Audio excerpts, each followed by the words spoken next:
बंदी छोड़ सतगुरु रामपाल जी परमेश्वर जी की जय हो।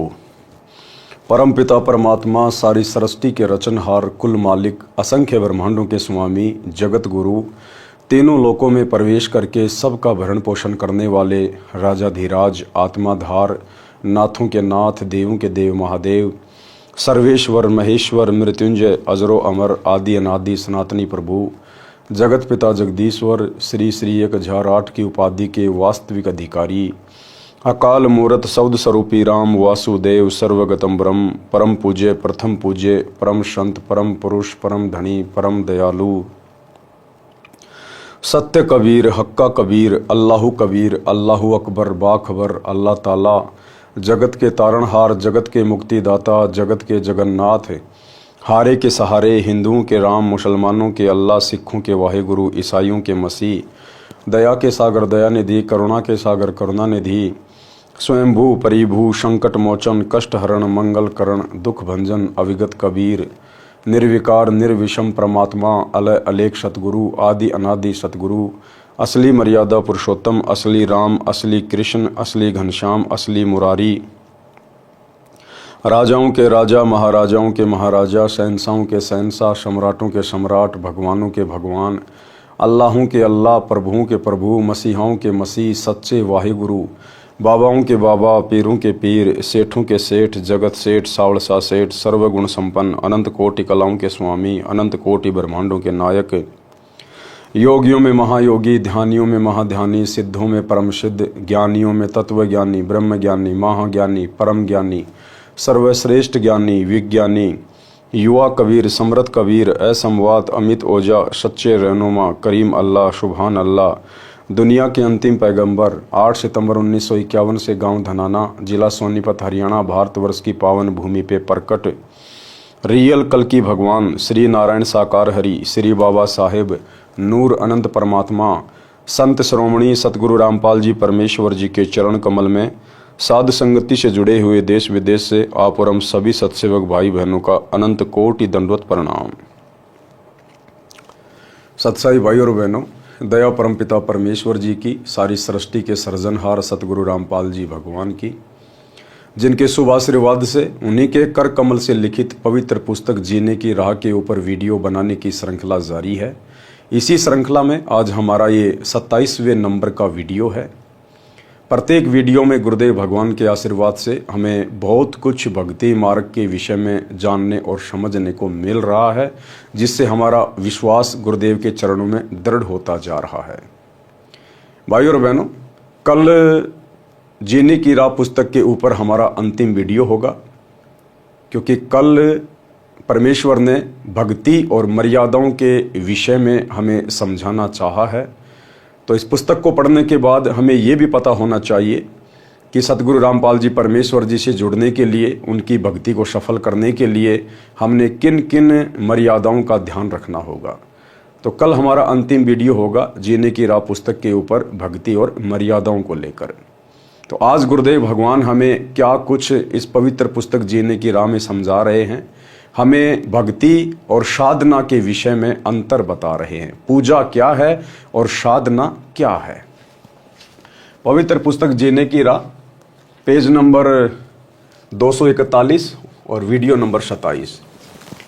पूजा तथा साधना में अंतर, यानी पूजा क्या है और साधना क्या है। पूजा का मतलब होता है वो वस्तु जो हमें चाहिए, जिसके लिए हम इतना प्रयास कर रहे हैं। वो पूज्य वस्तु हमारी क्या है जिसके लिए हम भक्ति कर रहे हैं। और साधना होती है उस पूज्य वस्तु को प्राप्त करने के लिए जो मेहनत की जाती है, जो मजदूरी की जाती है, उसको कहते हैं साधना। तो परमात्मा को प्राप्त करने के लिए हम जो जो भक्ति क्रियाएं करते हैं उसको कहते हैं साधना।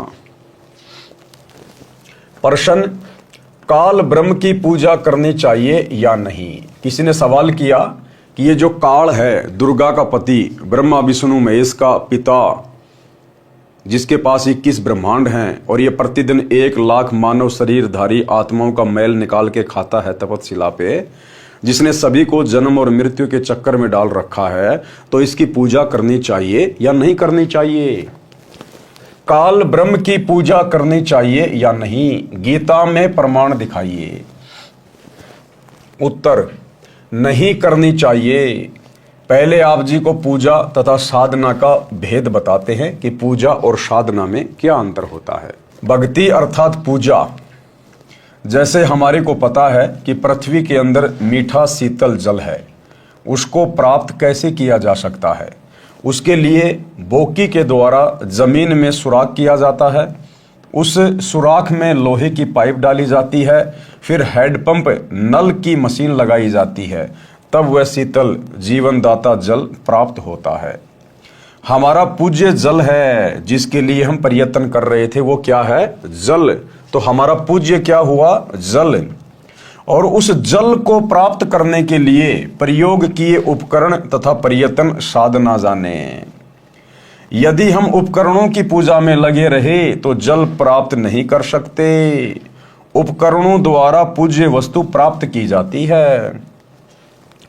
अन्य उदाहरण, जैसे पतिव्रता स्त्री परिवार के सभी सदस्यों का सत्कार करती है, सास ससुर माता पिता के समान, नंद का बड़ी छोटी बहन के समान, जेठ देवर का बड़े छोटे भाई के समान, जेठानी देवरानी का बड़ी छोटी बहनों के समान, परंतु वह पूजा अपने पति की करती है। जब वे अलग होते हैं तो अपने हिस्से की सभी वस्तुएं उठाकर अपने पति वाले मकान में ले जाती है। अन्य उदाहरण, जैसे हमारी इच्छा आम खाने की होती है, हमारे लिए आम का फल पूज्य है, जिसको हम खाना चाहते हैं, जिसको हम प्राप्त करना चाहते हैं। उसे प्राप्त करने के लिए धन की आवश्यकता पड़ती है। धन संग्रह करने के लिए मजदूरी, नौकरी, खेतीबाड़ी करनी पड़ती है, तब आम का फल प्राप्त होता है। इसलिए आम पूज्य है तथा अन्य क्रिया साधना है। साध्य वस्तु को प्राप्त करने के लिए साधना करनी पड़ती है। साधना भिन्न है, पूजा अर्थात भक्ति भिन्न है। स्पष्ट हुआ। सीधी सी बात है भाइयों और बहनों, जैसे हमने प्राप्त करना है सतलोक। हमने क्या प्राप्त करना है? सतलोक। हम किसके लिए भक्ति कर रहे हैं? सतलोक के लिए भक्ति कर रहे हैं। उसके लिए हमने किसकी भक्ति करनी पड़ेगी? सतगुरु रामपाल जी भगवान की भक्ति करनी पड़ेगी। तो सतगुरु रामपाल जी भगवान है हमारे पूज्य। हम किन की पूजा कर रहे हैं? सतगुरु रामपाल जी की। तो ये है हमारी वो पूज्य वस्तु सतगुरु रामपाल जी।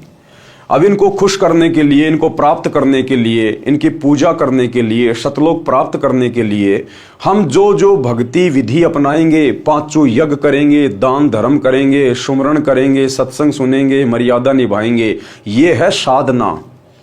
यानी गुरुदेव भगवान को प्राप्त करने के लिए, सतलोक को प्राप्त करने के लिए हमने जो भी मेहनत, जो भी प्रयत्न, जो भी भक्ति हमने करनी पड़ेगी, उसको कहते हैं साधना। यानी पूज्य वस्तु को प्राप्त करने के लिए जो मेहनत की जाएगी उसको कहते हैं साधना। प्रश्न चल रहा है कि क्या ब्रह्म की पूजा करनी चाहिए? ब्रह्म यानी ये दुर्गा का पति। इसको चाहे ब्रह्म कहिए, चाहे ज्योति निरंजन कहिए, चाहे इसको काल कहिए, चाहे इसको क्षर पुरुष कहिए, ये चारों नाम इसी के हैं। प्रश्न चल रहा है क्या ब्रह्म की पूजा करनी चाहिए, क्या काल की पूजा करनी चाहिए? उत्तर में कहा है कि नहीं करनी चाहिए। अब श्रीमद् भगवत गीता में प्रमाण दिखाते हैं। गीता अध्याय 7 श्लोक 12 से 15 में तो गीता ज्ञानदाता ने बता दिया है कि तीनों गुणों, रजगुण श्री ब्रह्मा जी, सतगुण श्री विष्णु जी तथा तमगुण श्री शिव जी की भक्ति व्यर्थ है, बेकार है।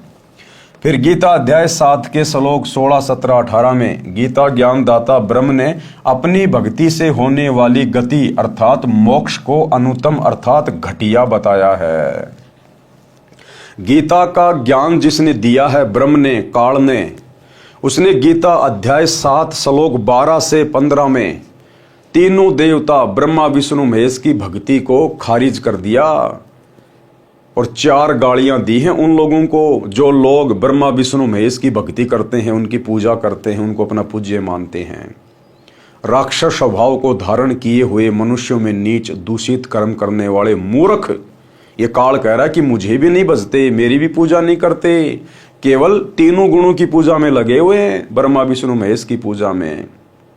तो यहां तो काल ने अपने तीनों बेटों की पूजा को रिजेक्ट कर दिया गीता जी में, जो कि सनातनी ग्रंथ है। और फिर उसी अध्याय 7 श्लोक नंबर 18 में इस काल ने अपनी पूजा को भी अनुत्तमाम बता दिया। अनुत्तमाम यानी घटिया, क्योंकि इसकी पूजा करेंगे ओम नाम के साथ में, ओम नाम की साधना करके जाएंगे इसके ब्रह्मलोक में जहां पर ये रहता है। और फिर गीता अध्याय 8 श्लोक 16 में ये खुद ही कह रहा है कि ब्रह्मलोक पर्यंत सभी प्राणी पुनरावर्ती में हैं, यानी ब्रह्मलोक में जाने के बाद भी उन साधकों को, उन भक्तों को वापस नरक में जाना पड़ेगा, उनको 84 लाख योनियों में जाना पड़ेगा। तो अंत में ब्रह्म ने अपनी भक्ति को भी रिजेक्ट कर दिया। फिर गीता अध्याय 7 के श्लोक 16, 17, 18 में गीता ज्ञानदाता ब्रह्म ने यानी काल ने अपनी भक्ति से होने वाली गति अर्थात मोक्ष को अनुत्तम अर्थात घटिया बताया है कि मेरी भक्ति 4 प्रकार के व्यक्ति करते हैं। इस काल की भक्ति 4 प्रकार के व्यक्ति करते हैं। कौन कौन? नंबर 1 अर्थार्थी। अर्थार्थी का मतलब होता है धन लाभ के लिए वेदों अनुसार अनुष्ठान करने वाले। केवल जिनको माया चाहिए, जिनको पैसा चाहिए, जिनको धन चाहिए, उनको कहते हैं अर्थार्थी। नंबर 2 आरत। आरत यानी संकट निवारण के लिए वेदों अनुसार अनुष्ठान करने वाले, जिनके ऊपर 3 ताप के कष्ट हैं, भूत प्रेत बाधा है, शारीरिक रोग है, वो है आरत। वो केवल अपने दुखों के निवारण के लिए, संकटों के निवारण के लिए ही भक्ति करते हैं वेदों के अनुसार। नंबर 3 है जिज्ञासु। जिज्ञासु किसे कहते हैं? परमात्मा के विषय में जानने के इच्छुक। कहीं कहीं से ज्ञान इकट्ठा कर लिया, फिर खुद ही वक्ता बन गया, खुद ही फिर गुरु बन गया और अपने कर्म फोड़ लिए। और चौथा बताया है ज्ञानी। ज्ञान ग्रहण करके स्वयं वक्ता बन जाने वाले, ये जिज्ञासु। इन तीनों प्रकार के ब्रह्म पुजारियों को व्यर्थ बताया है। काल ने कहा कि ये तीनों बेकार हैं, रिजेक्टेड है, मेरे किसी काम के नहीं। चौथा है ज्ञानी। ज्ञानी किसे कहते हैं? ज्ञानी को पता चलता है कि मनुष्य जन्म दुर्लभ है, मनुष्य जीवन प्राप्त करके आत्म कल्याण कराना चाहिए।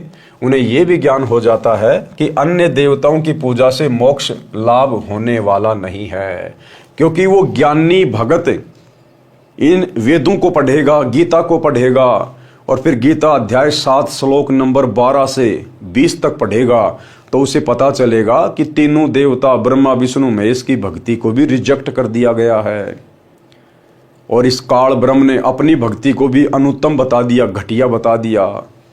फिर भला नीचे के देवी देवता, भूत प्रेत बेताल ये हैं क्या? फिर वो ज्ञानी आत्मा जो एकमात्र ओम मंत्र है, गीता अध्याय 8 श्लोक नंबर 13 में इस ब्रह्म का, उसी को उत्तम मान के, सर्वश्रेष्ठ मान के, मोक्षदाता मान के और उसी की भक्ति में लगी रहती है। लेकिन उस ज्ञानी आत्मा को भी तत्वदर्शी संत ना मिलने के कारण वो भी अंत में फिर 84 में ही जाता है। उन्हें यह भी ज्ञान हो जाता है कि अन्य देवताओं की पूजा से मोक्ष लाभ होने वाला नहीं है, इसलिए एक परमात्मा की भक्ति अनन्य मन से करने से पूर्ण मोक्ष संभव है। उनको तत्वदर्शी संत ना मिलने से उन्होंने जैसा भी वेदों को जाना, उसी आधार से ब्रह्म को यानी इस काल को एक समर्थ प्रभु मानकर यजुर्वेद अध्याय 40 मंत्र 15 से ओम नाम लेकर भक्ति की, परंतु पूर्ण मोक्ष नहीं हुआ।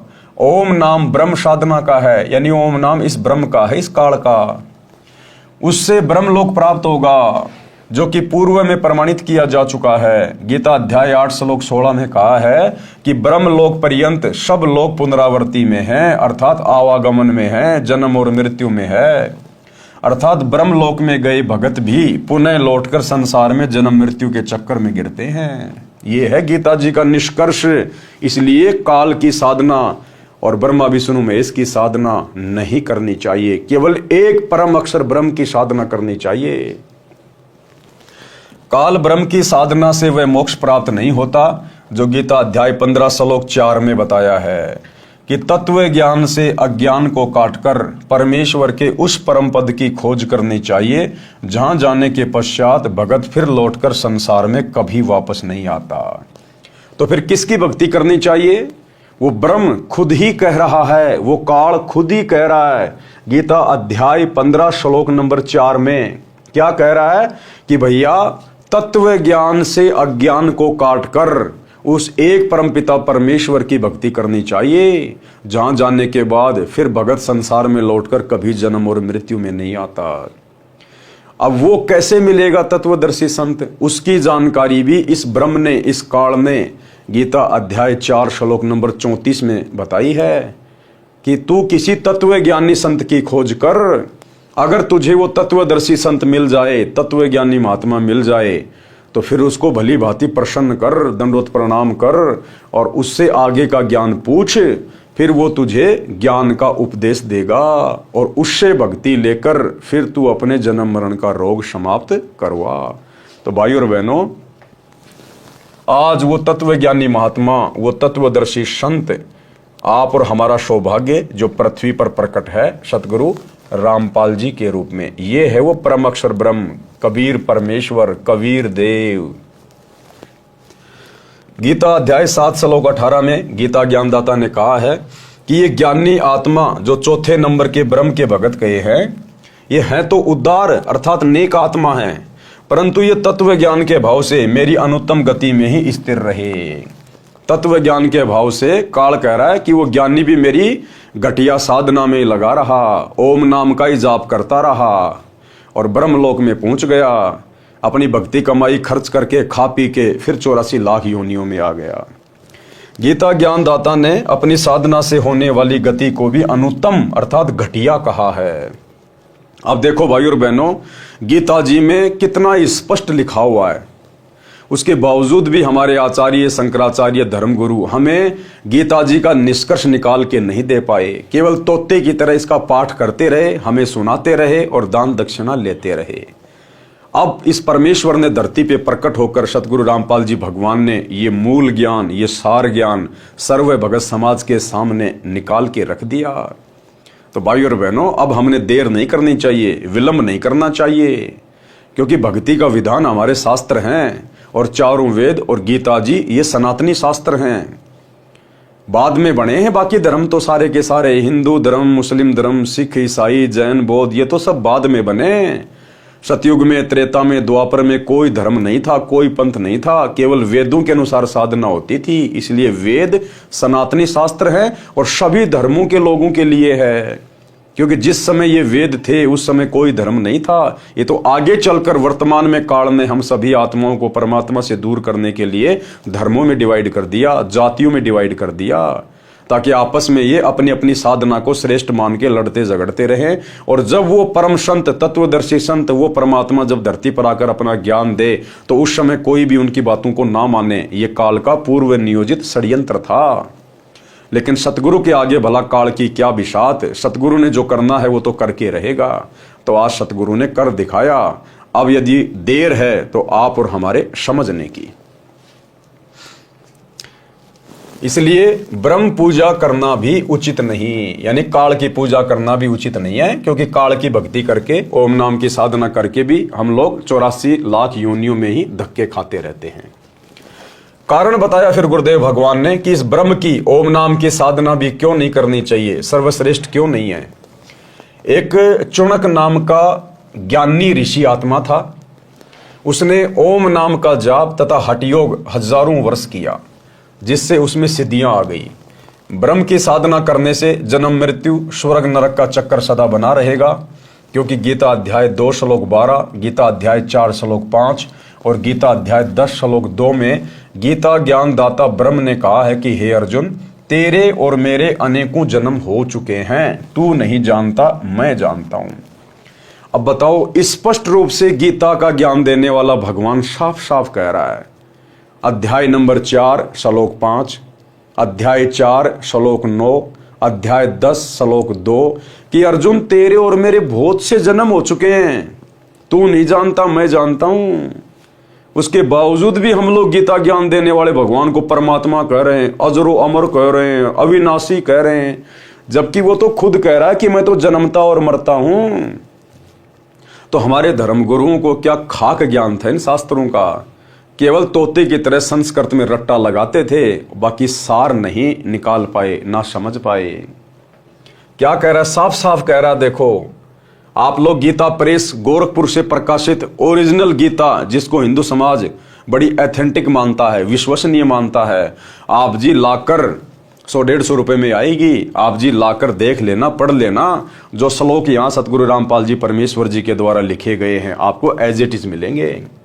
देखिए कौन कौन से अध्याय हैं, क्योंकि गीता अध्याय 2 श्लोक 12, गीता अध्याय 4 श्लोक 5, गीता अध्याय 10 श्लोक 2 में गीता ज्ञानदाता ब्रह्म ने कहा कि अर्जुन तेरे और मेरे अनेकों जन्म हो चुके हैं, तू नहीं जानता मैं जानता हूं।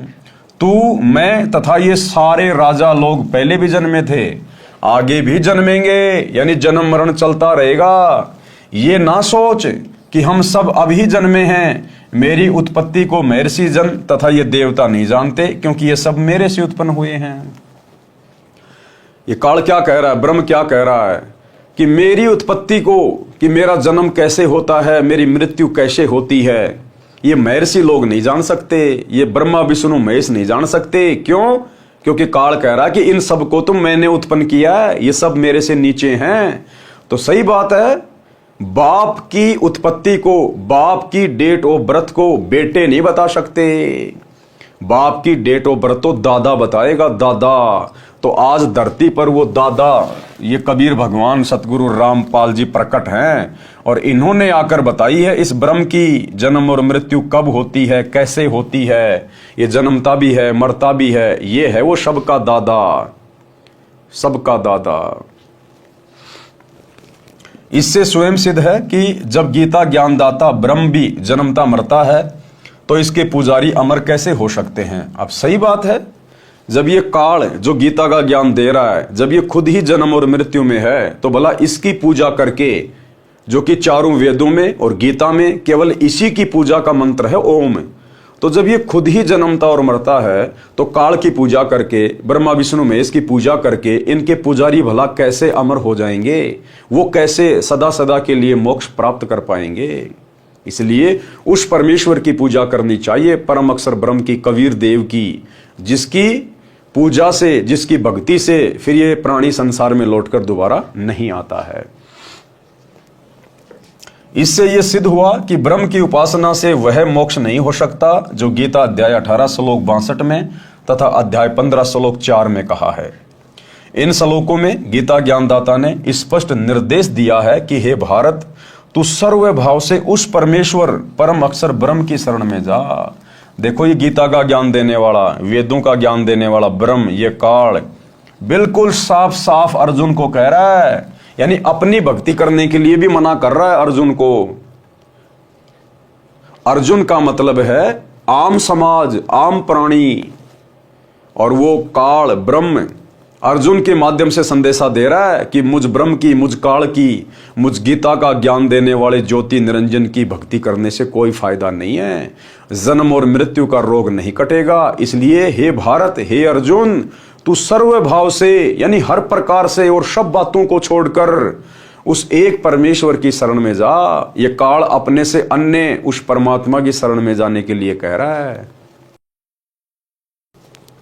हे भारत, तू सर्व भाव से उस परमेश्वर यानी परम अक्षर ब्रह्म की शरण में जा।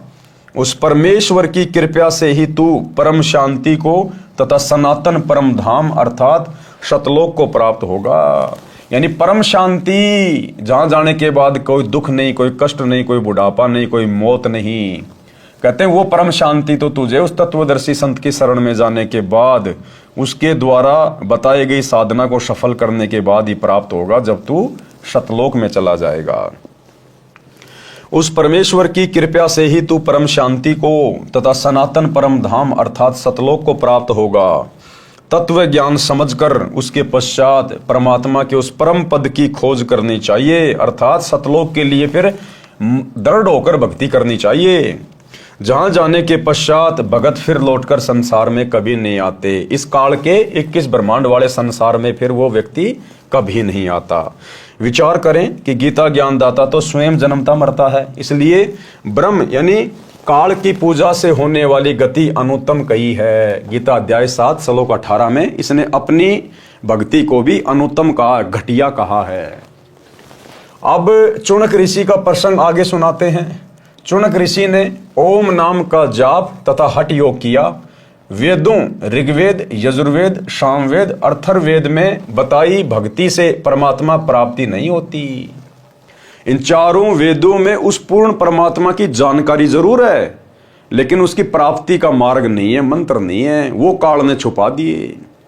और इस काल ने अपना खुद का मंत्र ठोक दिया, केवल एक ओम नाम का मंत्र, और जानकारी उस परमात्मा की दी हुई है। इसलिए इन चुनक ऋषि जैसी आत्माओं ने वेदों को पढ़ा, और जैसा इनको ज्ञान था उस आधार से इन्होंने इस काल को, इस ब्रह्म को ही इन्होंने परमात्मा मान लिया, और उस ओम मंत्र को निकाल लिया कि भाई यही ओम मंत्र है उस परमात्मा की प्राप्ति का, और उसी को फाइनल भक्ति मान के दिन रात एक कर दी। वेदों ऋग्वेद, यजुर्वेद, सामवेद, अथर्ववेद में बताई भक्ति से परमात्मा की प्राप्ति नहीं होती है। इसका प्रमाण गीता अध्याय 11 श्लोक 47 व 48 में है।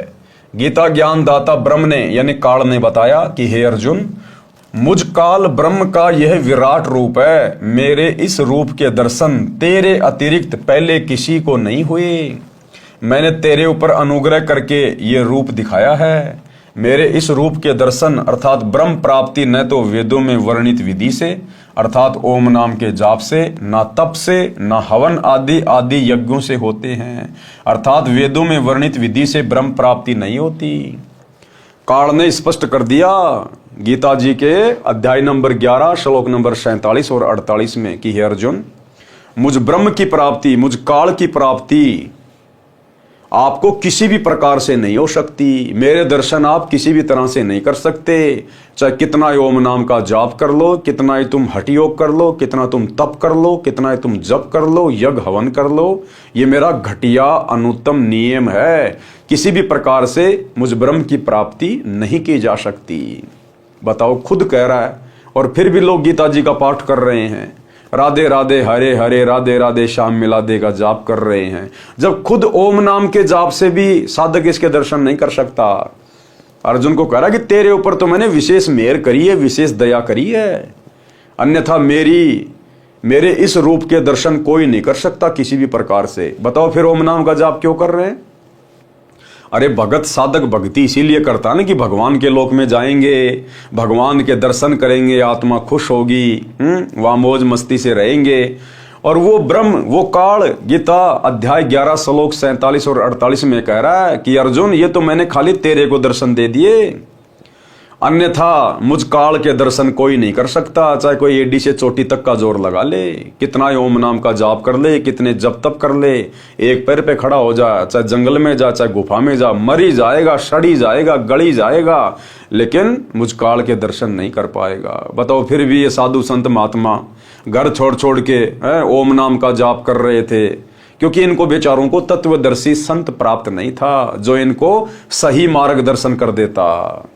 तो भाई और बहनों, आज है हमारा सौभाग्य, आज है धरती पे तत्वदर्शी संत सतगुरु रामपाल जी भगवान, जिन्होंने इन वेदों को और गीता जी को पहली कक्षा की पुस्तक बना के रख दी। पहली कक्षा की पुस्तक है, अपने भक्तों की उंगलियों पर रटा दिए परमात्मा ने।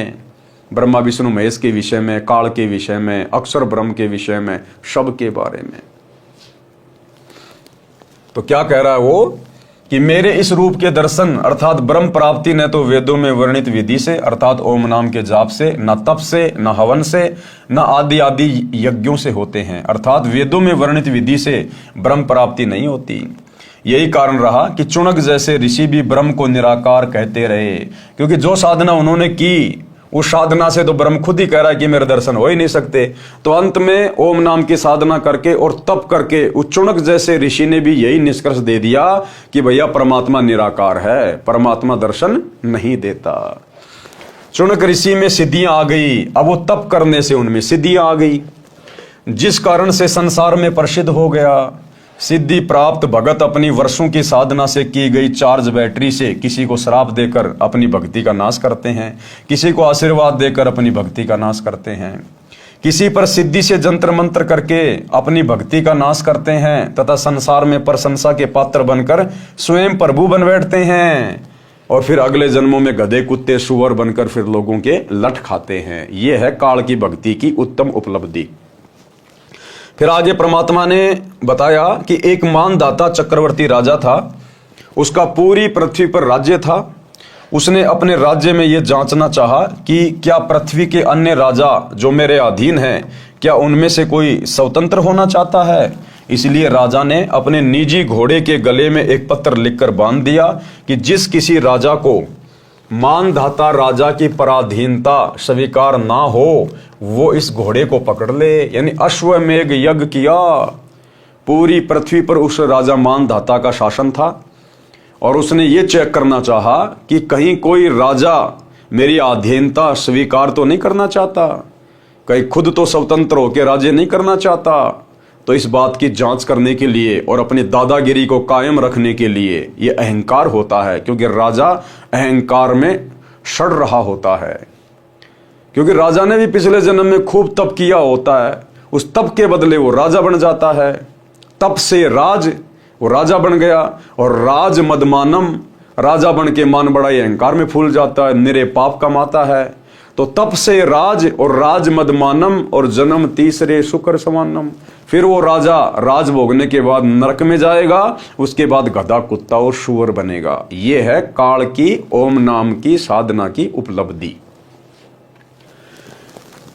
वह इस घोड़े को पकड़ ले और युद्ध के लिए तैयार हो जाए। राजा के पास बेहतर अक्षौणी सेना है। उस घोड़े के साथ सैकड़ों सैनिक भी चले। सारी पृथ्वी पर चक्कर लगाया, किसी राजा ने उस घोड़े को नहीं पकड़ा, क्योंकि बेहतर अक्षौणी सेना, 1.5-2 करोड़ की सेना उस राजा के पास। तो किसी ने भी घोड़े को नहीं पकड़ा कि भैया मरना थोड़ी है, टाइम पास करना है। हाँ जी ठीक है, हम तो राजा मानदाता के नीचे रह के अपना राज्य कर रहे हैं। किसी राजा ने उस घोड़े को नहीं पकड़ा। इससे स्पष्ट हो गया कि पूरी पृथ्वी के छोटे राजा अपने चक्रवर्ती शासक मानदाता के अधीन हैं। सभी सैनिक जो घोड़े के साथ थे खुशी से वापस आ रहे थे। रास्ते में ऋषि चुनक की कुटिया थी। अब वो चुनक ऋषि जहां अपनी साधना कर रहा था, ओम नाम का जाप और तप कर रहा था, तो तप करने से उसमें सिद्धि आ गई। काफी हजारों वर्षों से बैठा हुआ था।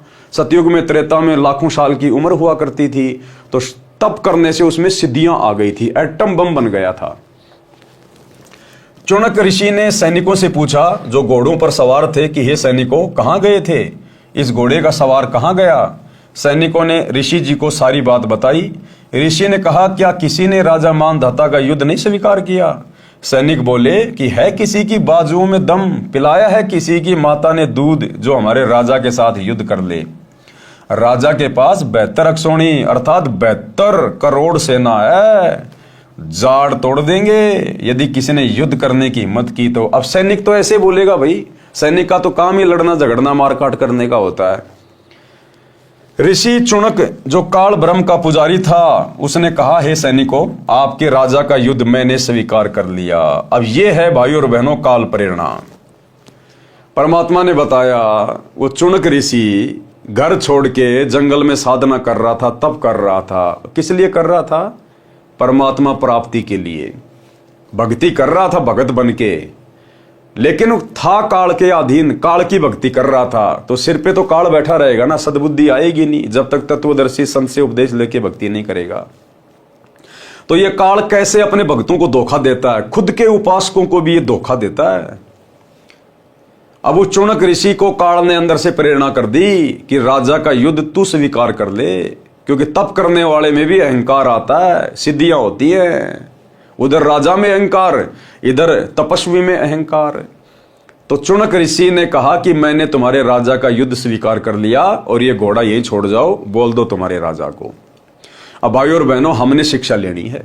हमने, परमात्मा ने एक सत्संग में बताया कि वो चुनक ऋषि परमात्मा प्राप्ति के लिए निकला था। उस नालायक को अपनी भक्ति करनी चाहिए थी, जैसी भी वो कर रहा था। राजा लोग अपना काम कर रहे थे, भगत ने अपना काम करना चाहिए था। क्यों बीच में टांग फंसाई उसने? अगर किसी ने घोड़ा नहीं पकड़ा तो कोई बात नहीं, जाओ भाई तुम्हारे घर पे, अच्छी बात है किसी ने नहीं पकड़ा तो। लेकिन जबरदस्ती चुनक ऋषि ने फटे में टांग अड़ा दी और घोड़ा पकड़ लिया। और घोड़ा पकड़ने के बाद उसके पास तो सिद्धियां थी और राजा की 72 करोड़ सेना का सत्यानाश कर दिया 4 एटम बम बना के। अब बताओ, जितने उसने वो सैनिक मारे हैं अपनी सिद्धि से, 72 करोड़, गुरुदेव ने बताया उस ओम नाम के जाप से और वो तप करने से काफी लंबे समय तक वो ब्रह्मलोक में रहेगा, और जब उसकी कमाई खत्म होगी फिर वो नरक में डाला जाएगा। नरक में कष्ट भोग के फिर 84 लाख योनियों में डाला जाएगा। फिर जब उसका कुत्ता बनने का नंबर आएगा, चौनक ऋषि का, उस ब्रह्म पुजारी का, जब उसका कुत्ता बनने का नंबर आएगा, उस समय उसके सिर में कीड़े पड़ेंगे, कीड़े, क्योंकि उसने 72 करोड़ सेना अपनी सिद्धि से मारी थी। अब भाई हत्या चाहे अपनी सिद्धि से कर दो, चाहे हथियार से कर दो, कैसे भी कर दो, वो लिखे जाते हैं। तो जब वो चौनक ऋषि अपनी ओम नाम की कमाई और तप की कमाई भोग के जब नीचे आएगा, कुत्ता बनेगा, वो 72 करोड़ सैनिक कीड़े बन के, 72 करोड़ सैनिक बनेंगे कीड़े, और उधर चौनक ऋषि बनेगा कुत्ता, और वो 72 करोड़ सैनिक अपना बदला लेंगे, अपनी मौत का बदला, उसके सर में कीड़े पड़ेंगे। ऐसी दुर्गति होगी उसकी, चौनक ऋषि की, काल के पुजारी की। इसलिए परमात्मा मना करते हैं कि इस ब्रह्म की साधना भी घटिया है, अनुत्तम है। ये खुद अध्याय 7 श्लोक 18 और 19 में कह रहा है कि मेरी साधना भी अनुत्तम है, घटिया है, मोक्षदायक नहीं है, जन्म मरण का चक्कर चलता ही रहेगा। तो हम भक्तों ने चौनक ऋषि के इस प्रकरण से शिक्षा लेनी है कि भैया राजा लोग अपनी राजनीति करो। नरेंद्र मोदी है कहीं अपनी रैली कर रहा है, राहुल गांधी कहीं अपनी रैली कर रहा है, कोई भी राजनीतिक पार्टी अपना कोई भी अपना प्रोपेगेंडा चला रही है। हम भक्तों ने उनकी रैलियों में धक्के नहीं खाने चाहिए। हम भक्तों ने पार्टी विशेष को देख के वोटबाजी नहीं करनी चाहिए, किसी राजनेता का समर्थन नहीं करना चाहिए। हम भगत हैं, अपने आत्म कल्याण के लिए भक्ति कर रहे हैं, बकवाद करने के लिए नहीं कर रहे। लेकिन वर्तमान में जिस प्रकार इस परीक्षा के समय में 2014 बरवाला कांड के बाद गुरुदेव के परिवार ने उसी काल की शैतान की प्रेरणा से जो भगत समाज की मर्यादाएं तोड़वा दी है, राजनेताओं की रैलियों में भेज भेज के, आरक्षणों में बैठा के, गुंडों की सीबीआई जांच करवा के, तरह तरह से कुकर्म करवा के, भक्तों के ज्योति पाठ और दान का पैसा चंदे के रूप में आरक्षणों में दे के, जाटों की धर्मशाला बनवा के करोड़ों रुपये में, उसी काल की शैतान की प्रेरणा से, ब्रह्म की प्रेरणा से, और भक्तों की मर्यादा तोड़वा दी। फिर हमने क्या शिक्षा ली गुरुदेव के सत्संगों से? इस चौनक ऋषि की कथा से हमें यही तो शिक्षा मिलती है कि उस नालायक ने भक्ति करनी थी, क्यों फालतू में उसका घोड़ा पकड़ा, क्यों राजाओं के बीच में टांग फंसाई, और अंत में अपनी सारी भक्ति कमाई नष्ट करके चला गया। क्या कह रहे हैं गुरुदेव? उन सैनिकों ने क्या कहा कि जाड़ तोड़ देंगे यदि किसी ने युद्ध करने की हिम्मत की तो। ऋषि चौनक जो काल ब्रह्म का पुजारी था, उसने कहा कि ये सैनिकों, आपके राजा का युद्ध मैंने स्वीकार कर लिया, ये घोड़ा बांध दो मेरी कुटिया वाले पेड़ से। सैनिक बोले कि हे कंगले, तेरे पास दाने तो खाने को नहीं है, क्या युद्ध करेगा तू? राजा मानदाता के साथ अपनी भक्ति कर ले। वो सैनिक क्या कह रहे हैं कि चुपचाप अपनी भक्ति कर ले। अरे हम भी तो ये कह रहे हैं इन सतलोक आश्रम वालों से कि भैया चुपचाप अपनी भक्ति कर लो, ये पाखंड करना छोड़ दो, ये राजनेताओं के पीछे दौड़ना छोड़ दो, चुपचाप अपनी भक्ति कर लो। तो वो सैनिक बेचारे फिर भी उसको समझा रहे हैं कि भगत जी तेरी भक्ति कर ले, तू फालतू में राजाओं के बीच में टांग मत फंसा। लेकिन अहंकार, अपनी भक्ति कर ले, क्यों शात बोल दे रही है तेरी, यानी क्यों तेरे सिर के ऊपर तेरी मौत मंडरा रही है, अर्थात तेरी क्यों शामत आई है। ऋषि ने कहा जो होगा सो देखा जाएगा, जाओ कह दो तुम्हारे राजा को कि तुम्हारा युद्ध चौनक ऋषि ने स्वीकार कर लिया है। राजा को पता चला तो सोचा कि आज एक कंगाल सिरफिरे ऋषि की हिम्मत हुई है, कल कोई दूसरा हिम्मत करेगा। बुराई को प्रारंभ में ही समाप्त कर देना चाहिए। जनता को भयभीत करने के लिए, एक व्यक्ति को मारने के लिए, यानी चौनक ऋषि को मारने के लिए राजा मानदाता ने 72 करोड़ सेना की 4 टुकड़ियां बनाई। एक टुकड़ी 18 करोड़ सैनिक पहले भेजे ऋषि से युद्ध करने के लिए। काल ब्रह्म के पुजारी चौनक ऋषि ने सिद्धि शक्ति से 4 पुतलियां बनाई, जैसे आजकल वैज्ञानिकों ने परमाणु बम बना लिए, एटम बम बना लिए। काल ब्रह्म के पुजारी चौनक ऋषि ने सिद्धि शक्ति से 4 पुतलियां बनाई, अर्थात 4 परमाणु बम तैयार किए। एक पुतली छोड़ी, उसने 18 करोड़ सेना को काट डाला। राजा ने दूसरी टुकड़ी भेजी, ऋषि ने दूसरी पुतली छोड़ी। इस प्रकार राजा मानदाता की 72 अक्षोणी यानी 72 करोड़ सेना का नाश काल ब्रह्म के पुजारी चुनक ने कर दिया। अब गुरुदेव कह रहे विचार करो, ऋषि महर्षियों को राजाओं के बीच में टांग नहीं अड़ानी चाहिए। क्या कह रहे हैं गुरुदेव कि ऋषि महर्षियों को, यानी आज से पहले द्वापर, त्रेता और सतयुग में जो भक्ति करते थे उनको ऋषि महर्षि कहा करते थे। अब कलयुग में उनको भगत कहने लग गए, जैसे आप और हम वर्तमान में भगत कहे जाते हैं। पहले भक्तों को ऋषि महर्षि कहा जाता था। तो क्या कह रहे हैं गुरुदेव कि भक्तों को राजाओं के बीच में टांग नहीं अड़ानी चाहिए। बताओ फिर, क्या वही परमात्मा, वही सतगुरु जो हमें इतनी अच्छी शिक्षा दे रहा है, क्या आज हिसार जेल में जाने के बाद क्या नरेंद्र मोदी की रैलियों में अपने भक्तों को भेजेगा? क्या बीजेपी को वोट डलवाएगा? क्या कभी कांग्रेस को वोट डलवाएगा? जो परमात्मा खुद हमें इन राजाओं से दूर रहने की सलाह दे रहे हैं, दुनिया को सलाह दे रहे हैं। विचार करें, ऋषि महर्षियों को यानी भक्तों को, संतों को राजाओं के बीच में टांग नहीं अड़ानी चाहिए। कारण यह है कि ऋषि जनों ने यानी भक्तों ने हजारों वर्ष ओम नाम का जाप किया परमात्मा प्राप्ति के लिए।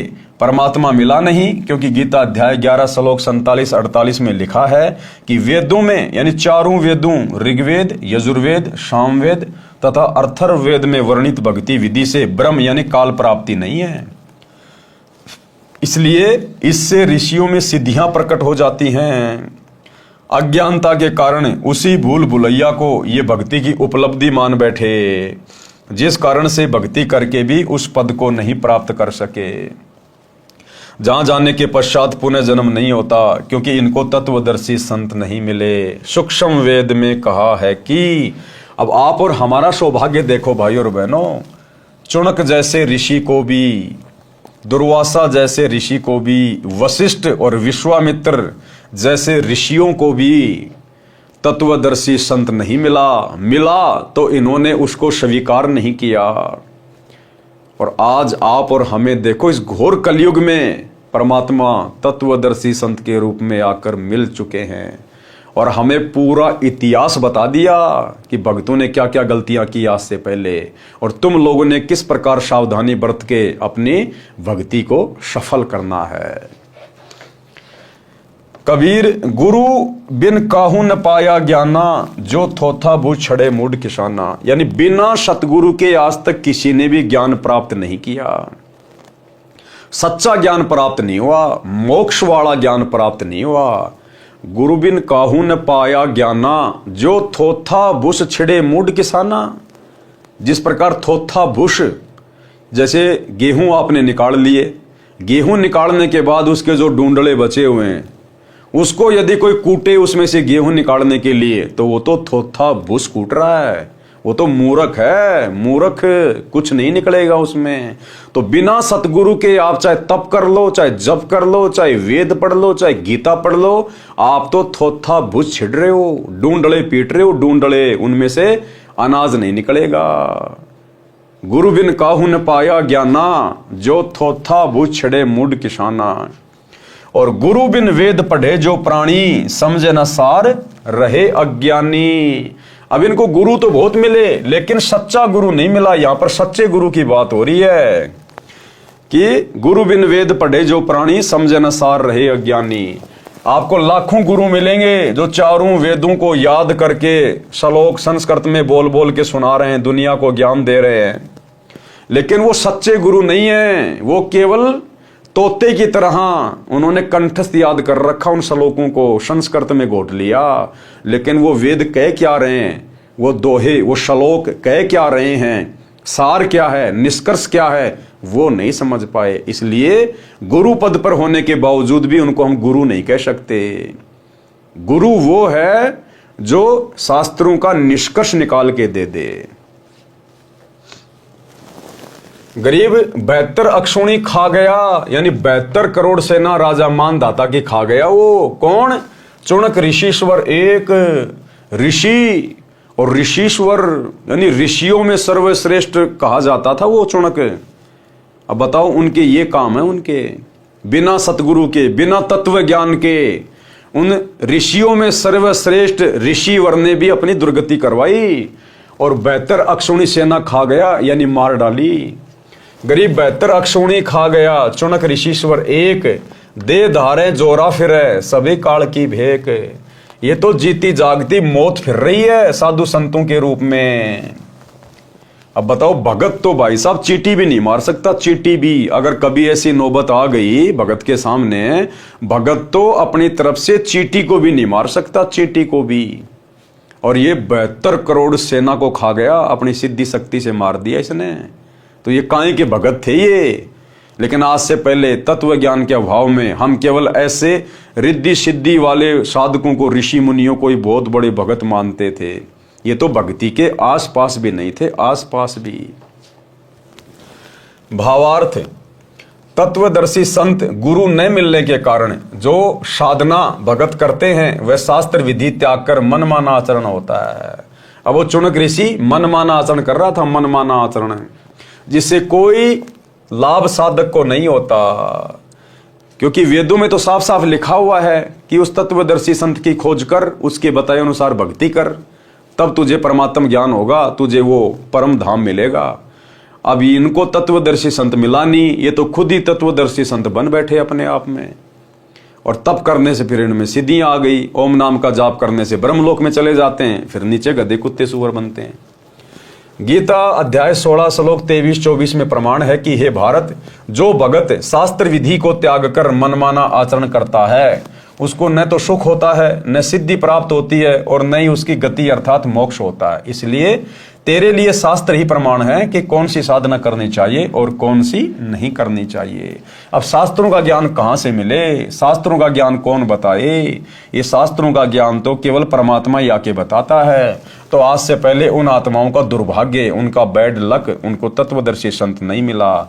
लेकिन आज आप और हमारा गुड लक, आप और हमारा सौभाग्य कि तत्वदर्शी संत हमें सहज में उपलब्ध है। गुरु बिना अर्थात तत्वदर्शी संत के बिना चाहे वेदों को पढ़ते रहो, चाहे उनको कंठस्थ भी कर लो, जैसे पहले के ब्राह्मण वेदों के मंत्रों को याद कर लेते थे। जो चारों वेदों के मंत्र याद कर लेता था वह चतुर्वेदी कहलाता था। जो 3 वेदों के मंत्रों को याद कर लेता था वह त्रिवेदी कहलाता था। परंतु उनको वेदों के गूढ़ रहस्यों का ज्ञान न होने के कारण वे ऋषिजन वेदों को पढ़कर घोटकर भी अज्ञानी रहे। सूक्ष्म वेद में कहा है कि पीठ मनुखा दाख लदी है, ऊंट खात बबूल।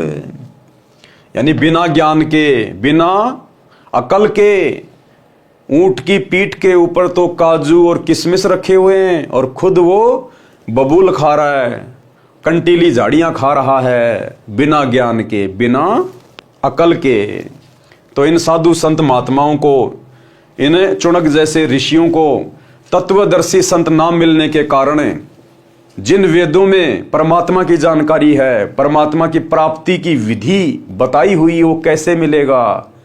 लेकिन ये उस परमात्मा वाली विधि की तरफ तो बढ़े नहीं और काल में इनको अपनी साधना में लगा के रखा। बिना अकल के ऊंट उभाना। ऊंट होता है वो पैरों में चप्पल पहन के नहीं चलता, क्यों? उसको अकल नहीं है। बिना अकल के ऊंट उभाना। तो ये बिना अकल के थे ये जितने भी साधु संत महात्मा आज से पहले हम जिनके नाम सुना करते थे। पीठ मनुखा दाग लदी है, ऊंट खात बबूल। भावार्थ है कि पहले के समय में रेगिस्तान में ऊंटों पर मुनक्खा दाग लाद कर ले जाते थे। ऊंट पीठ पर तो इतनी स्वादिष्ट मनुखा दाग लादे हुए होता था और स्वयं बबूल यानी कीकर पेड़ के कांटों में मुख मार मार कर बबूल के पत्ते खा रहा होता था। बिना ज्ञान के सभी ऋषि जी चारों वेदों रूपी मनुखा दाग को लादे फिरते थे और पूजा करते थे काल ब्रह्म रूपी बबूल की, जिससे न सनातन परम धाम और न ही परम शांति प्राप्त होती थी। फिर सूक्ष्म वेद में कहा है, सूक्ष्म वेद क्या है? 5वां वेद कबीर सागर, ये सूक्ष्म वेद है। आदरणीय गरीबदास जी का सदग्रंथ साहिब, ये सूक्ष्म वेद है। ये चारों वेदों का बाप है ये सूक्ष्म वेद। बंजारे के बैल ज्यों फिरिया देश विदेश, और खांड छोड़ भुषखात है बिन सतगुरु उपदेश। भावार्थ है कि पहले के समय में बैलों के ऊपर गधे की तरह थैला यानी बोरा रखकर उसमें खांड भरकर बंजारे अर्थात व्यापारी लोग एक स्थान से दूसरे स्थान पर लाते ले जाते थे। बैल की पीठ पर बोरे में खांड है और स्वयं भूष खाया करता था। इसी प्रकार गुरु द्वारा तत्व ज्ञान न मिलने के कारण ऋषिजन वेदों रूपी खांड यानी चीनी को तो कंठस्थ करके रखते थे, उनको ठीक से न समझकर साधना वेद विरुद्ध करते थे। उदाहरण के लिए श्री देवी पुराण सचित्र मोटा टाइप केवल हिंदी गीता प्रेस गोरखपुर से प्रकाशित, इसके 5वें स्कंद प्रश्न नंबर 414 पर लिखा है, वेद व्यास जी ने कहा कि सतयुग के ब्राह्मण वेद के पूर्ण विद्वान थे। वे देवी अर्थात श्री दुर्गा जी की पूजा करते थे। प्रत्येक गांव में श्री देवी का मंदिर बनवाने की उनकी प्रबल इच्छा थी। पाठक जन विचार करें, चारों वेदों में तथा इन्हीं वेदों के सारांश श्रीमद् भगवत गीता में कहीं पर भी देवी दुर्गा की पूजा करने का निर्देश नहीं है। तो सतयुग के ब्राह्मण क्या खाक विद्वान थे वेदों के। इसी श्री देवी पुराण के 7वें स्कंद में पेज नंबर 562 563 पर श्री देवी जी ने राजा हिमालय से कहा था कि तू मेरी पूजा भी त्याग दे, क्योंकि राजा हिमालय जो था वो देवी दुर्गा का भगत था और उसने कहा कि माई मेरे पास और तो सब कुछ है, मेरे को मोक्ष चाहिए।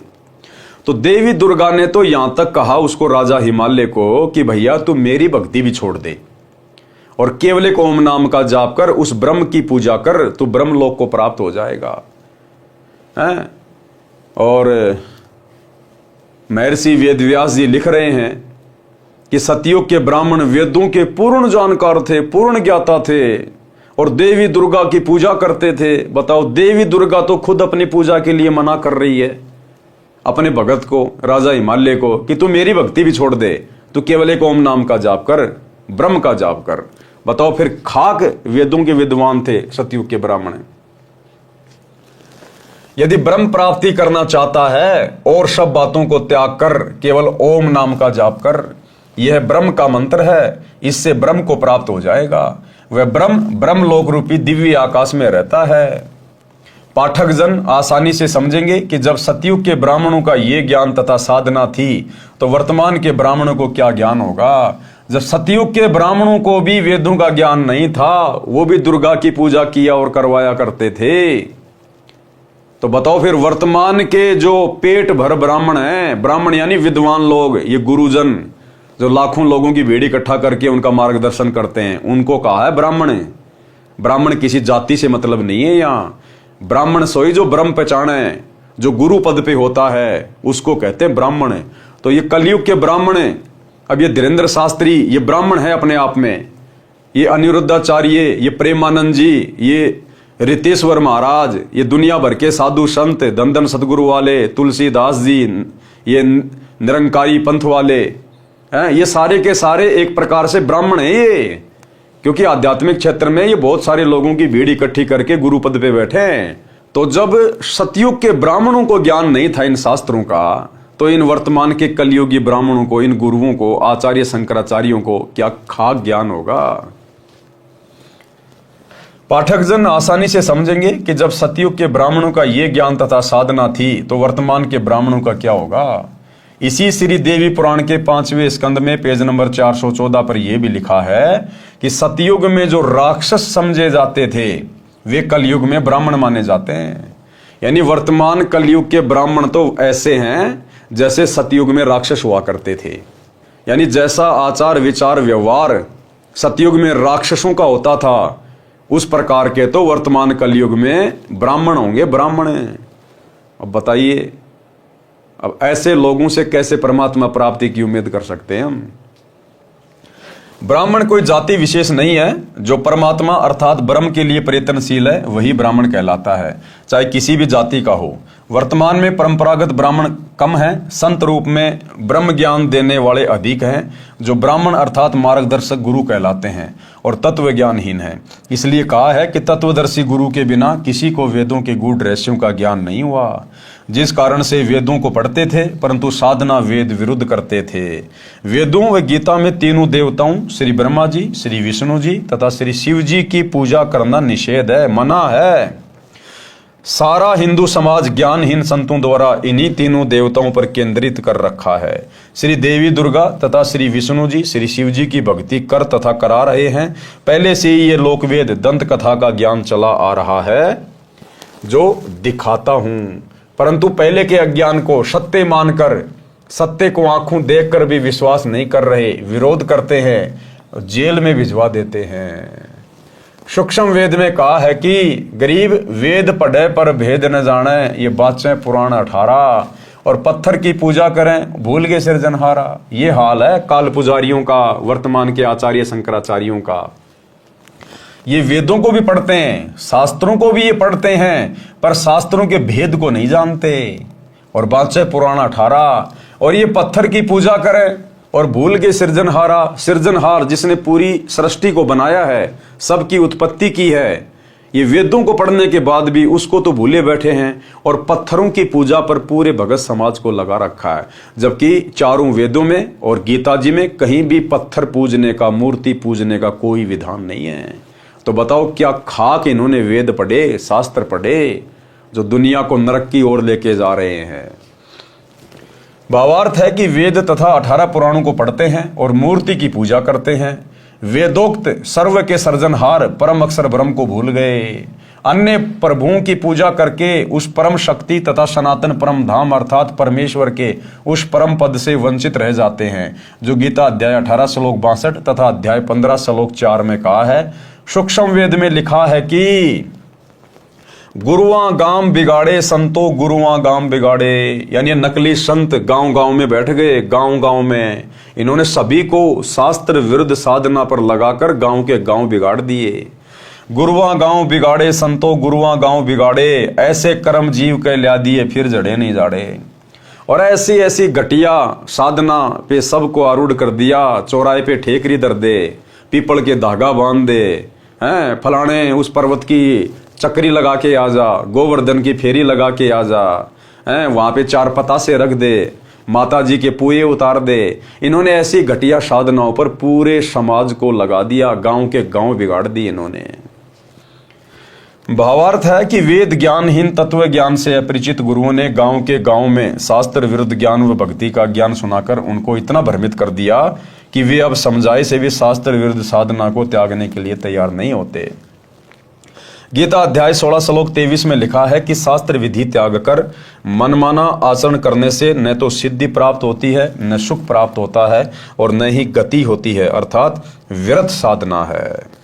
दूसरी ओर आप जी ने चुनक ऋषि की कथा में पढ़ा कि ऋषि चुनक जी को सिद्धियां प्राप्त हो गई।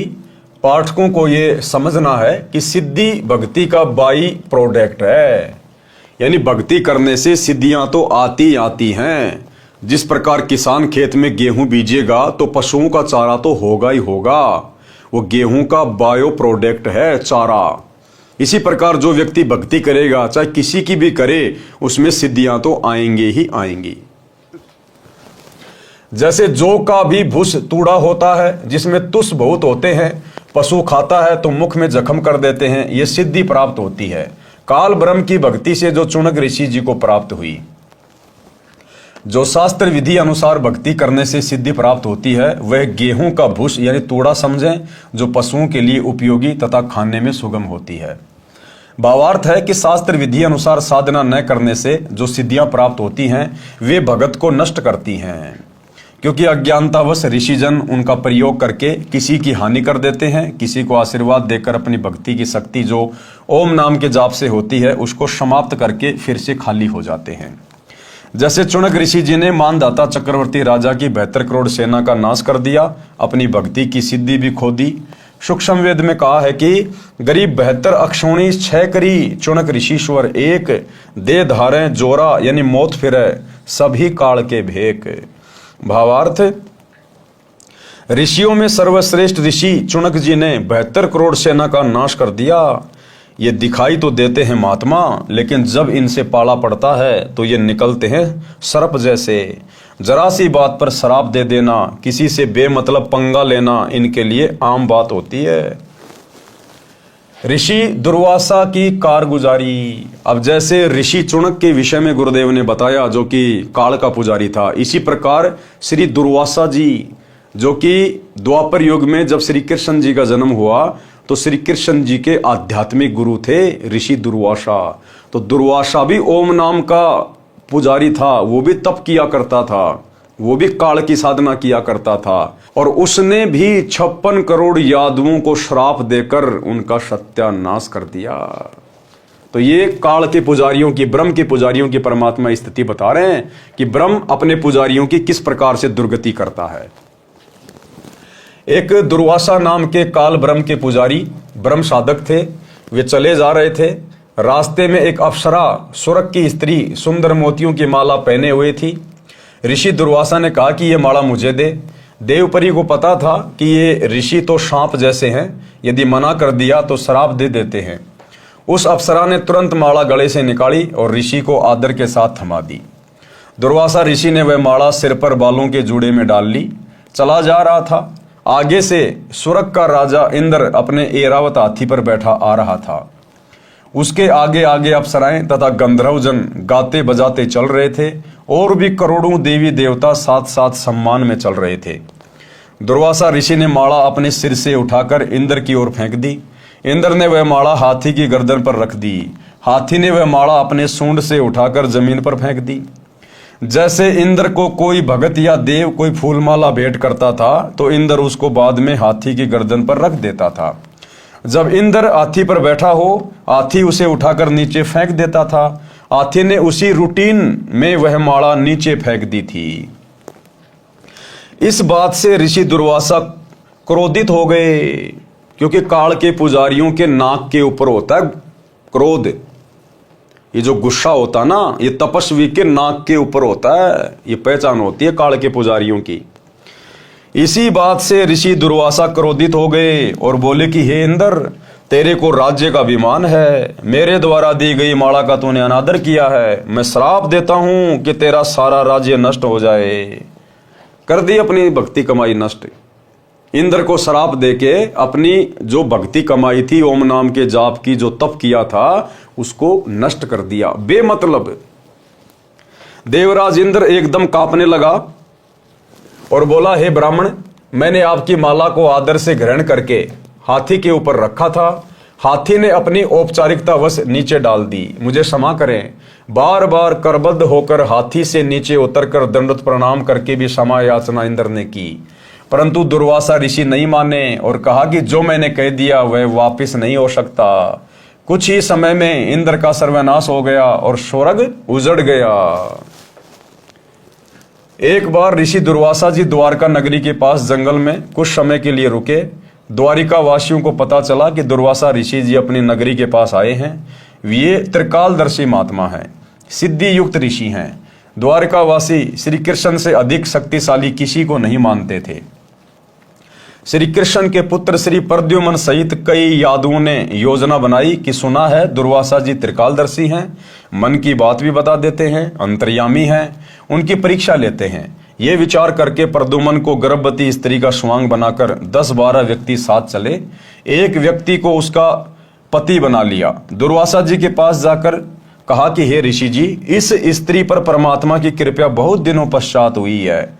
इसको गर्भ रहा है, ये इसका पति है। ये दोनों उतावले हैं कि हमें पता चले कि गर्भ में लड़का है या कन्या। आप तो अंतर्यामी हैं, कृपया बताइए। उन्होंने प्रद्युम्न के पेट पर एक छोटी सी कड़ाई बांध रखी थी। उसके ऊपर रुई का लोगड़ तथा पुराने वस्त्र बांधकर गर्भ बना रखा था। ऊपर स्त्री वस्त्र पहना रखे थे। ऋषि दुर्वासा जी ने दिव्य दृष्टि से देखा। अब ये दिव्य दृष्टि से देखने से भी भाई और बहनों भक्ति नष्ट होती है इनकी, क्योंकि रिचार्ज है इनका। अब उस रिचार्ज से जो मर्जी कर लो। ये आपने मोबाइल में रिचार्ज कर लिया किसी को दे के पैसे, अब उस रिचार्ज से आप चाहे सत्संग सुनो, चाहे फिल्मी गाने सुनो, चाहे किसी से मोबाइल पे बात करो, या और कोई यूट्यूब पे फेसबुक पे देखो, आपका रिचार्ज तो खत्म होगा ही होगा। तो इसी प्रकार चाहे दिव्य दृष्टि से देखो, चाहे किसी को श्राप दो, चाहे किसी को आशीर्वाद दो, भगत की भक्ति नष्ट होती होती है। ऋषि दुर्वासा जी ने दिव्य दृष्टि से देखा और जाना कि ये मेरा मजाक करने आए हैं। दुर्वासा जी ने कहा कि इस गर्भ से यादव कुल का नाश होगा। तुरंत श्राप, 1 सेकंड भी नहीं लगाते, 1 सेकंड भी। ये सांप के जैसे होते हैं तपस्वी काल पुजारी, सांप के जैसे, सांप के जैसे तुरंत डंक मार देते हैं। इसीलिए भाई और बहनों, हमें गुरुदेव भगवान आगाह करते हैं बार बार हम भक्तों को कि जगत का और भगत का 36 का आंकड़ा होता है, 36 का आंकड़ा। काल पुजारियों की और सतगुरु पुजारियों की कोई भी क्रिया आपस में मेल नहीं खाएगी। वो काल पुजारी भले कितने अच्छे और नेक इंसान दिखाई दें, जो हमारे परिवार में भी हो सकते हैं, रिश्तेदारों के रूप में भी हो सकते हैं, परंतु जब वो समय आएगा उस समय वो आगा पीछा कुछ नहीं देखेंगे। इसीलिए गुरुदेव ने एक सत्संग में कहा कि बच्चों, तुम भेड़ियों के बीच में रह रहे हो। जो व्यक्ति सतगुरु रामपाल जी से उपदेश प्राप्त नहीं है, वो चाहे देश का प्रधानमंत्री है, चाहे बहुत बड़ा कोई भगत है, चाहे आचार्य शंकराचार्य है, चाहे आम व्यक्ति है, वो काल की हद में है। तो गुरुदेव ने कहा कि बच्चों, तुम भेड़ियों के बीच में रह रहे हो, भेड़ियों के बीच में। और भगत ने किस कदर अपनी मर्यादाओं में रहकर संसार में अपने कार्य करने चाहिए, भेड़िए के बीच में किस प्रकार से राज आता है, कितनी सावधानी बरती जाती है, इस तरह से हमने भक्ति मर्यादाओं में रहकर अपनी भक्ति को सफल करना है। दुर्वासा जी ने कहा कि इस गर्भ से यादव कुल का नाश होगा। इतना कहकर क्रोधित हो गए, सर्व व्यक्ति वहां से खिसक गए। अब बताओ, ये श्री कृष्ण जी के बेटे के लक्षण है ये? ये श्री कृष्ण जी के बेटे प्रद्युम्न के लक्षण है ये? पेट के बांध के कड़ाई और औरत के पहन के कपड़े और वहां ड्रामा करने गया उसके साथ में। क्या जरूरत थी वहां जाने की? क्या ये संस्कार दिए थे श्री कृष्ण जी ने भाई अपने बेटे को? अब बताओ, श्री कृष्ण जी के बेटे के संस्कार हैं ये। आज उस श्री कृष्ण की भक्ति करके आपके बेटा बेटियों में कहां से संस्कार आ जाएंगे, जब श्री कृष्ण जी अपने बेटे को संस्कार नहीं दे पाए?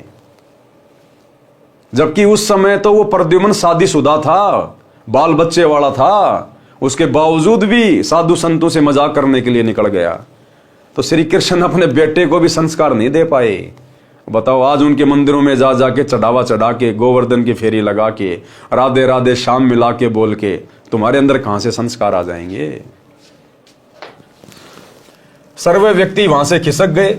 नगरी में यह बात आग की तरह फैल गई कि ऋषि दुर्वासा जी ने श्राप दे दिया है कि यादवों का नाश होगा। उनको विश्वास था कि हमारे साथ सर्वशक्तिमान भगवान अखिल ब्रह्मांड के नायक श्री कृष्ण जी हैं। दुर्वासा के श्राप का प्रभाव हम पर नहीं हो पाएगा। फिर भी कुछ बुद्धिमान यादव इकट्ठे होकर श्री कृष्ण जी के पास गए तथा ऋषि दुर्वासा से किया बच्चों का मजाक तथा ऋषि दुर्वासा द्वारा दिए श्राप का वृत्तांत बताया।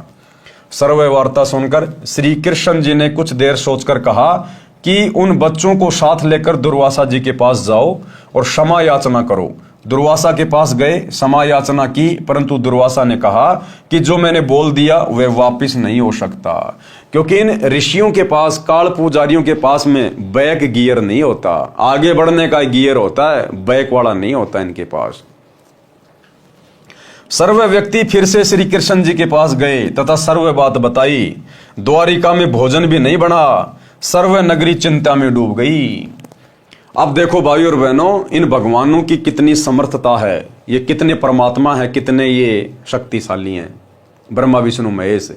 अब श्री कृष्ण जी द्वारिका वासियों को, उन यादवों को समाधान बताएगा कि तुम चिंता मत करो, जो सर्वनाश होगा वो किससे होगा? जो प्रद्युम्न पेट से जो कड़ाई बांध के ले गया था उसी से तो होगा। दुर्वासा ने यही तो श्राप दिया था ना कि इस गर्भ से यादवों का सत्यानाश होगा, कुल नाश होगा। तो वो गर्भ में क्या था? वो कड़ाई बांध रखी थी। तो श्री कृष्ण जी ने कहा कि चिंता क्यों करते हो, समाधान बता रहे हैं भगवान। अब वो समाधान भगवान का कितना सफल होगा, कितना असफल होगा, आपकी आंखों के सामने आएगा। भगवान का समाधान भगवान के गले की हड्डी बन गया। भगवान का समाधान भगवान की मौत का कारण बन गया। श्री कृष्ण जी तो अंतर्यामी भी नहीं है, वो तो भविष्य को भी नहीं देख सकते कि जो तू समाधान यादवों को बता रहा है वो तो तेरी मौत का कारण है और यादवों की मौत का कारण बनेगा। बताओ, जब श्री कृष्ण जी अपने रिश्तेदारों का समाधान नहीं कर पाए, समाधान के बजाय उनका सत्यानाश कर दिया, अपने परिवार का समाधान नहीं कर पाए, उस श्री कृष्ण जी के द्वारा बताए गए समाधान से श्री कृष्ण जी का पूरा खानदान नष्ट हो गया। श्री कृष्ण जी के बेटे मर गए और अंत में श्री कृष्ण जी का भी नाश हो गया। उसी समाधान से क्या समाधान बताया? श्री कृष्ण जी ने कहा कि चिंता किस बात की, जो वस्तु गर्भ रूप में प्रयोग की थी उसी से तो हमारा विनाश होना बताया है। ऐसा करो, कपड़ों तथा रुई को जलाकर तथा लोहे की कढ़ाई को पत्थर पर घिसाकर प्रभास क्षेत्र यानी यमुना नदी के किनारे एक स्थान का नाम है, उसमें यमुना नदी में डाल दो।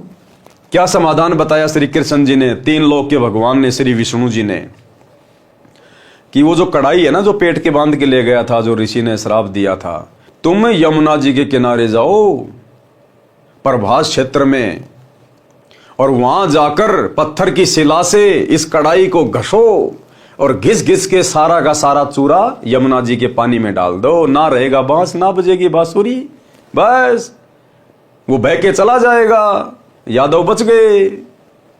तो ये समाधान बताया श्री कृष्ण जी ने। अब आगे चलकर यही श्री कृष्ण जी के द्वारा बताया गया समाधान उस यादव कुल के सत्यानाश का कारण बनेगा।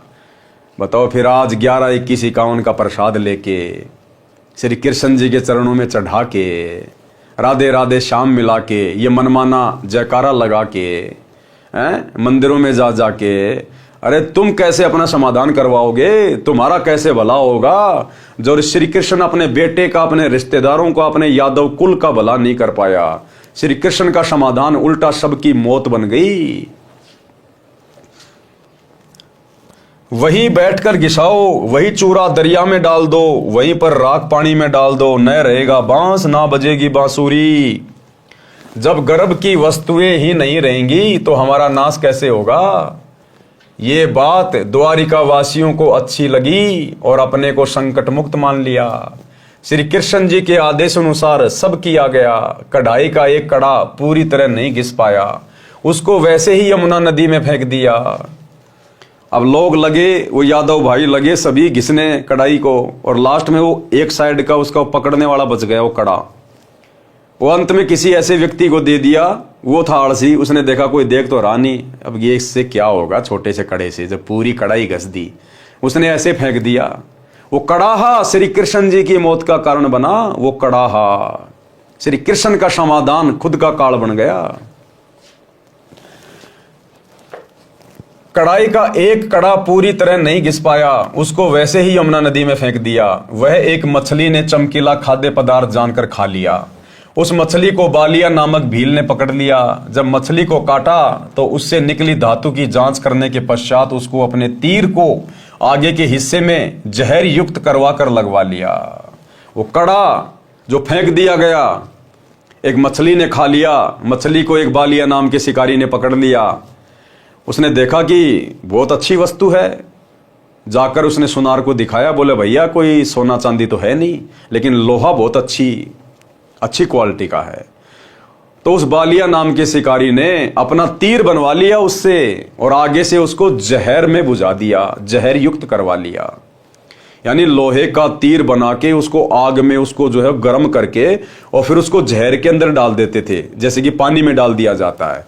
तो फिर वो जहर को वो गरम गरम लोहा अपने अंदर समा लेता है। और जब उस तीर से किसी को मारा जाता है तो शिकार अगर तीर से ना मरे तो जहर से मर जाता है। तो वो तीर अंत में वो बालिया श्री कृष्ण जी के पैर में मारेगा। यानी श्री कृष्ण जी के द्वारा बताया गया समाधान उनकी खुद की मौत बन गई।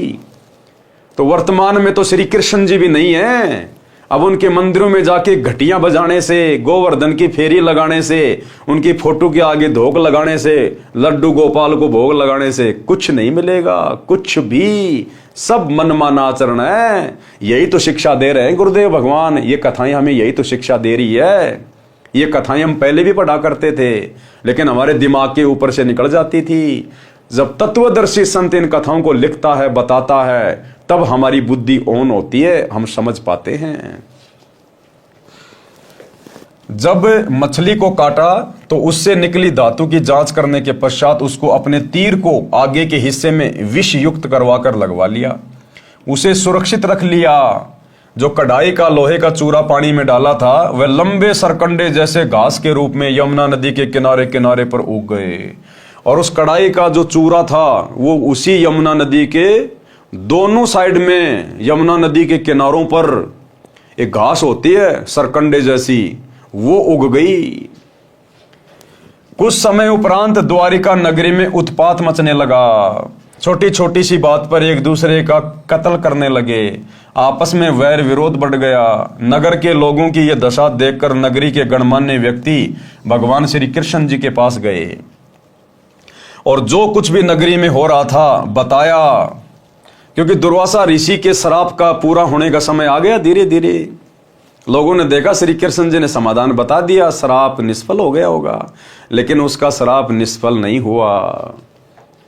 और कारण तथा समाधान श्री कृष्ण जी से जानने की इच्छा व्यक्त की, क्योंकि श्री कृष्ण जी यादव तथा पांडवों के आध्यात्मिक गुरु थे। संकट का निवारण गुरुदेव से ही कराया जाता है।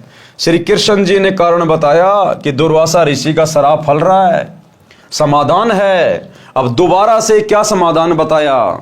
एक तो पहले समाधान बताया था, अब श्री कृष्ण जी दोबारा से समाधान बता रहे हैं द्वारिका वासियों को कि अब तुम एक काम करो, सारे यादव जितने भी हैं, नर स्त्रियां नहीं, नर यादव जितने भी हैं, चाहे आज ही पैदा क्यों ना हुआ हो, सारे जाकर और यमुना के प्रभास क्षेत्र में जाकर सुबह सुबह ब्रह्म मुहूर्त में स्नान करो, वो श्राप कट जाएगा। अब श्री कृष्ण जी तो उनको मरने के लिए भेज रहा था, मरने के लिए। अब बताओ, वो यादव तो समझ रहे थे कि भगवान ने हमारे को समाधान बता दिया। वो यादव द्वारिका वासी बेचारे श्री कृष्ण जी की बात को सत्य मान के कि भगवान ने समाधान बता दिया, और सुबह सुबह सारे के सारे नहाने के लिए चले गए। और वहां जाने के बाद फिर दुर्वासा ऋषि के श्राप का समय आ गया।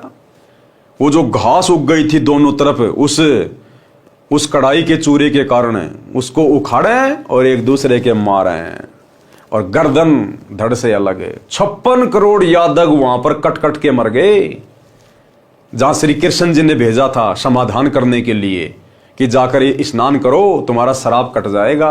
वो श्राप तो कटा नहीं, श्री कृष्ण जी के समाधान से सारे 56 करोड़ यादव कट के मर गए। तो बताओ, आज ना तो धरती पे श्री कृष्ण जी है, और होता तो क्या समाधान कर देता। जब द्वापर में द्वारिका वासियों का नहीं कर पाया, बेचारों को उल्टा मौत के घाट उतार दिया काल प्रेरणा से, तो आज अगर होता तो भी क्या कर देता। द्वापर में कौन सा बचाव कर दिया। तो ये आधे अधूरे भगवान है, डमी गॉड है, ये सब काल के अंतर्गत हैं। तो भाई और बहनों, समझो इन चीजों को। एकमात्र परम शक्ति संसार में उत्पत्ति करता, सबका सृजनहार, ये कबीर भगवान सतगुरु रामपाल जी हैं, जो आज धरती पर आए हुए हैं नर रूप में। जैसे हम श्री कृष्ण जी को भगवान कहते हैं, विष्णु को भगवान कहते हैं, अरे वो भी तो इसी प्रकार से नर रूप में आए थे। उनके भी माता पिता थे, वो भी राजा थे, अपना काम भी करते थे, ब्याह शादी भी करी, बच्चे भी पैदा किए, लड़ाई झगड़े भी किए। तो भगवान आएगा तो सींग लगा के थोड़ी आएगा। भगवान को पहचानो उनके ज्ञान से। अब श्री कृष्ण का, श्री राम का, ब्रह्मा विष्णु महेश का तो इतिहास सबके सामने है। वो कितने भगवान थे सबको पता चल गया। अब इस भगवान को भी आजमा के देखो एक बार, इस भगवान को भी आजमा के देखो एक बार। उनसे हमारी कौन सी रिश्तेदारी थी, उनको भी हमने आजमाया, देखा देखी में हमारे बाप दादा कर रहे थे, हम भी लग गए। एक बार इनके पीछे भी लग के देखो, और ये जो तुम्हें दे देगा, यहां का काल ब्रह्म भी नहीं दे सकता। काल ब्रह्म भी इतने सुख देगा ये परमात्मा, गिने नहीं जाएंगे। मृत्यु को टालेगा, अकाल मृत्यु को टालेगा ये परमात्मा। भयंकर से भयंकर रोग को अपनी भक्ति शक्ति से परमात्मा समाप्त कर देगा, क्योंकि ये डॉक्टरों का डॉक्टर है, वैद्यों का वैद्य है। दास गरीब तबीब सतगुरु, बंदी छोड़ कबीर है। तो एक बार सतगुरु के सत्संग सुनना शुरू करो यूट्यूब पे।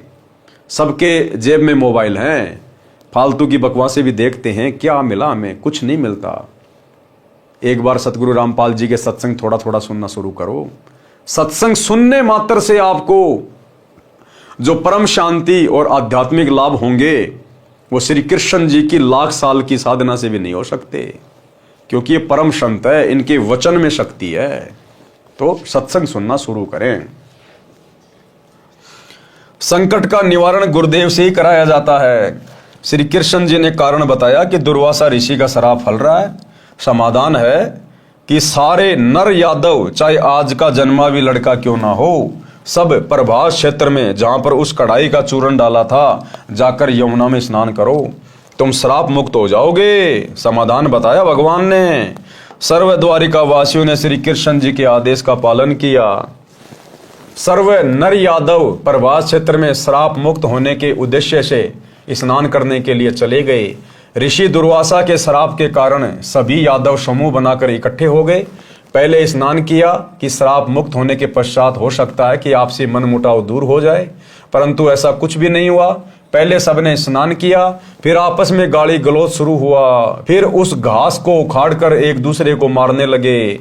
जो घास सरकंडे लोहे की कढ़ाई के चूर्ण से उगा था, वह तलवार जैसा कार्य करने लगा। दुर्वासा के श्राप के कारण सरकंडे को मारते ही सिर धड़ से अलग होकर गिरने लगा। इस प्रकार सर्व यादव आपस में लड़कर मृत्यु को प्राप्त हो गए। कुछ 200-400 शेष रहे थे। उसी समय श्री कृष्ण जी भी वहीं पहुंच गए। उन्होंने भी उस घास को उखाड़ा, उसके लोहे के मूषण बन गए। शेष बचे अपने कुल के व्यक्तियों को स्वयं श्री कृष्ण जी ने मौत के घाट उतारा। लास्ट में 200-400 जो बच गए थे ना, उनको फिर श्री कृष्ण जी ने जाके मारा, क्योंकि उस समय श्री कृष्ण जी में काल घुसा हुआ था। ये ब्रह्म, ये इस प्रकार से अपना कार्य करता है। इसी प्रकार इसने गीता का ज्ञान देते समय श्री कृष्ण जी में प्रवेश करके और ये गीता का ज्ञान कहा था। जैसे यमुना के किनारे उन 200-400 यादवों को मारने के लिए श्री कृष्ण में प्रवेश कर गया। तो बताओ भाई और बहनों, जो श्री कृष्ण खुद अपने सगे संबंधियों को मार रहा है, बेचारे 100-200 बच गए थे, उनको रहने देता, क्या दिक्कत आ रही थी? लेकिन श्री कृष्ण जी ने फिर खुद मारे उनको। तो बताओ आज हमारी रक्षा कैसे करेगा श्री कृष्ण? तो ये विचार करने की बात है, इतिहास गवाह है ये तो। इसके पश्चात श्री कृष्ण जी एक पेड़ के नीचे विश्राम करने लगे। अब चूंकि दुर्वासा का श्राप था यादव कुल का नाश होगा, तो श्री कृष्ण जी भी यादव कुल में आए हुए थे, तो नाश तो श्री कृष्ण जी का भी होना था। अब वो तीर काम आएगा, वो जहर से बुझा हुआ तीर। अब श्री कृष्ण जी ने उसके बाद क्या किया, जंगल में जाके एक पेड़ के नीचे पैर पे पैर रख के आराम करने लगे। इतने में देव योग से वह बालिया नामक भील, जिसने उस लोहे की कढ़ाई के कड़े का विषाक्त तीर बनवाया था, उसी तीर को लेकर शिकार की खोज में उस स्थान पर आ गया जहां पर श्री कृष्ण जी विश्राम कर रहे थे। श्री कृष्ण जी के दाएं पैर के तलवे में पदम बना था, उसमें 100 वाट के बल्ब जैसी चमक थी। वृक्ष की झुरमुट नीचे तक लटकी थी, उनके बीच से पदम की चमक स्पष्ट नहीं दिख रही थी। बालिया भील ने सोचा कि यह हिरण की आंख दिखाई दे रही है, इसलिए तीर चला दिया हिरण को मारने के मकसद से। जब तीर श्री कृष्ण जी के पैर में लगा तो श्री कृष्ण जी ने कहा, मर गया रे, मर गया। बालिया भील को आभास हुआ कि तीर किसी व्यक्ति को लग गया। दौड़कर गया तो देखा द्वारिकाधीश मारे दर्द के तड़प रहे थे। बालिया ने कहा, हे महाराज, मुझसे धोखे से तीर चल गया। आपके पैर की चमक को मैंने हिरण की आंख जानकर तीर मार दिया, मुझसे गलती हो गई, क्षमा करो महाराज। श्री कृष्ण जी ने कहा कि तेरे से कोई गलती नहीं हुई है, ये तेरा और मेरा पिछले जन्म का लेन देन है। ध्यान देना, अब आगे आपको पहले बता दिया गया श्री कृष्ण जी का समाधान कितना कारगर हुआ। अब आगे जब बालिया ने कहा कि महाराज गलती से लग गया, धोखे से लग गया, तो श्री कृष्ण जी ने कहा कि बालिया, इसमें तेरी कोई गलती नहीं है, तूने अपना बदला पूरा कर लिया। तो बालिया ने कहा कि महाराज आप राजा, मैं एक भिखारी शिकारी, आपका और मेरा क्या अदला बदला। तब श्री कृष्ण जी ने बताया कि मैं त्रेता युग में दशरथ का बेटा रामचंद्र था और त्रेता युग में तू था सुग्रीव का भाई बाली, और मैंने तेरे को अपने स्वार्थ के लिए सुग्रीव से सैन्य सहायता प्राप्त करने के लिए, अपनी औरत को रावण से छुड़वा कर लाने के लिए मैंने धोखे से पेड़ की ओट लेकर तेरे को तीर मारा था त्रेता युग में। और उस समय तूने कहा था कि भगवान इसका बदला कब दोगे, तो मैंने कहा था कि द्वापर में दूंगा, जब मैं श्री कृष्ण रूप में आऊंगा। तो भाई तेरी कोई गलती नहीं है, तूने अपना बदला आज ले लिया, तू बाली वाली आत्मा है। अब भाई और बहनों, इससे यह भी सिद्ध हो जाता है कि ये तीन लोक के भगवान, क्योंकि श्री विष्णु को हो चाहे श्री कृष्ण जी को हो, श्री राम को हो चाहे श्री विष्णु जी को हो, ये तीन लोक के भगवान ब्रह्मा विष्णु महेश अपने खुद के कर्म नहीं काट सकते। बताओ, त्रेता युग में श्री राम अर्थात विष्णु ने तीर मारा बाली को धोखे से, उसका भी बदला देना पड़ा उस भगवान विष्णु को द्वापर में श्री कृष्ण रूप में आके। उस बालिया नाम के शिकारी ने, जो बाली की आत्मा थी, अपना बदला लिया। यानी ये तीन लोग के भगवान भी अपना जो कर्म है उसको नहीं काट सकते, इनको भी भोगना पड़ता है। तो फिर इनकी भक्ति करने से हमारे कर्म कैसे कटेंगे, हमारे संकट कैसे कटेंगे, हमारे दुख कैसे कटेंगे, जब ये अपने खुद के नहीं काट पा रहे, इनको खुद को भी भोगने पड़ रहे हैं। तो ये विचार करने की बात है। ये दुनिया भक्ति क्यों करती है? अपने कर्म कटवाने के लिए तो करती है, दुखों से सुख प्राप्त करने के लिए तो करती है। और जब ये भगवान इनके इतिहास में लिखा जा चुका है, ये खुद अपने कर्म नहीं काट सकते, तो इनकी भक्ति करने से, इनके मंदिर बनवाने से, इनके जय श्री राम के नारे लगाने से, इनकी पूजा पाठ करने से, इनका झंडा घर पे लगाने से हमारे कर्म कैसे कटेंगे? हमारे तो कर्म वैसे बिगड़े हुए हैं, और ना इनकी भक्ति करने का किसी को पता। तो बताओ भाई और बहनों, हम क्या कर रहे हैं फिर? किस दिशा में जा रहे हैं? इन आचार्यों, शंकराचार्यों ने, धर्म गुरुओं ने मात्र अपना पेट भरने के लिए पूरे भगत समाज का बेड़ा गर्क कर दिया, सत्यानाश कर दिया, शास्त्रों के विरुद्ध साधना पे लगाकर। तो ये विचार करने की बात है। श्री कृष्ण जी ने कहा कि तेरे से कोई गलती नहीं हुई है, ये तेरा और मेरा पिछले जन्म का लेन देन है, वो मैंने चुका दिया है। तू त्रेता युग में सुग्रीव का भाई बाली था, मैं रामचंद्र पुत्र दशरथ था। मैंने भी तेरे को पेड़ की ओट लेकर धोखे से मारा था, वह अदला बदला पूरा किया है। इस प्रकार दुर्वासा ऋषि के श्राप से सभी यादव कुल का नाश हुआ। जो वर्तमान में यादव है, ये वो हैं जो उस समय माताओं के गर्भ में थे, बाद में उत्पन्न हुए थे। अब बहुत सारे लोग सवाल कर लेते हैं कि भाई जब सारे यादव मर गए थे, तो वर्तमान में ये यादव जो है ये कौन है, फिर कहां से आए? तो उस समय जो श्राप था वो केवल नर यादवों को समाप्त करने का था। जो स्त्रियां थी वो स्त्रियां स्नान करने नहीं गई थी, स्त्रियों को नहीं मारा गया था। तो उन स्त्रियों के पेट में जो बच्चे थे, आगे चलकर फिर उनसे यादव कुल का विकास हुआ है। सूक्ष्म वेद में लिखा है, गरीब दुर्वासा कोपेतहा, यानी दुर्वासा जब क्रोधित हुआ और क्रोधित होकर उसने श्राप दे दिया श्री कृष्ण जी के बेटे को। दुर्वासा कोपे जहां समझ न आई नीच, यानी दुर्वासा ऋषि को नीच की संज्ञा दी है, नीच की, कि बच्चों ने जरा सा मजाक कर दिया और उस नीच ने पूरे खानदान के सत्यानाश का श्राप दे दिया। ये भगत है, ये संतों के लक्षण है, ये साधुओं के लक्षण होते हैं। इसलिए परमात्मा कहते हैं काल की भक्ति नहीं करनी चाहिए, ब्रह्म की। देख लो काल की भक्ति करने वालों का व्यवहार। ये दुर्वासा ऋषि, उचुणक ऋषि, ये सब काल पुजारी थे। ये तो जीती जागती मौत है, मौत। दे धारे जोरा फिरे सभी काल की भेक। दुर्वासा कोपे यानी गुस्से में हुआ, क्रोधित हुआ, और समझ न आई नीच, यानी जरा सा भी दिमाग नहीं लगाया उसने। और 56 करोड़ यादव कटे, मची रुधिर की कीच, खून का भी वहां पे कीचड़ बन गया, पूरी जमुना लाल कर दी। सरलार्थ, दुर्वासा ने बच्चों के मजाक को इतनी गंभीरता से लिया कि उनके कुल का नाश करने का श्राप दे दिया। उस नीच दुर्वासा ने यह भी नहीं सोचा कि क्या अनर्थ हो जाएगा। बात कुछ भी नहीं थी। दुर्वासा नीच ऋषि ने इतना जुल्म कर दिया कि 56 करोड़ यादव कटकर मर गए और रक्त के बहने से कीचड़ बन गया। अब बताओ, हम इनको बहुत बड़े सम्मानित, आदरणीय, परम पूजनीय मानकर इनका सम्मान किया करते थे। ये तो नीच की श्रेणी में है, नीच की श्रेणी में, आम व्यक्ति से भी गिरे हुए हैं ये काल पुजारी। इसी प्रकार चुनक ऋषि ने बेमतलब पंगा लेकर मानदाता राजा की 72 करोड़ सेना का नाश कर दिया। एक कपिल नाम के ऋषि थे। अब तीसरा उदाहरण दे रहे हैं गुरुदेव भगवान काल के पुजारियों का, कि ब्रह्म साधना करने वाले कितने खतरनाक होते हैं, कितने नीचे गिरे हुए होते हैं। इनमें ज्ञान नाम की चीज नहीं होती, बुद्धि विवेक नहीं होता इनमें, ये तो एटम बम होते हैं। एक कपिल नाम के ऋषि थे, जिनको कपिल भगवान भी कहा जाता है, कपिल भगवान, जिनको भगवान विष्णु के 24 अवतारों में से एक अवतार भी माना जाता है। वे तपस्या कर रहे थे। एक सगड़ राजा था, उसके 60,000 पुत्र थे। किसी ऋषि ने बताया कि यदि एक तालाब, एक कुआं, एक बगीचा बना दिया जाए तो एक अश्वमेघ यज्ञ जितना फल मिलता है।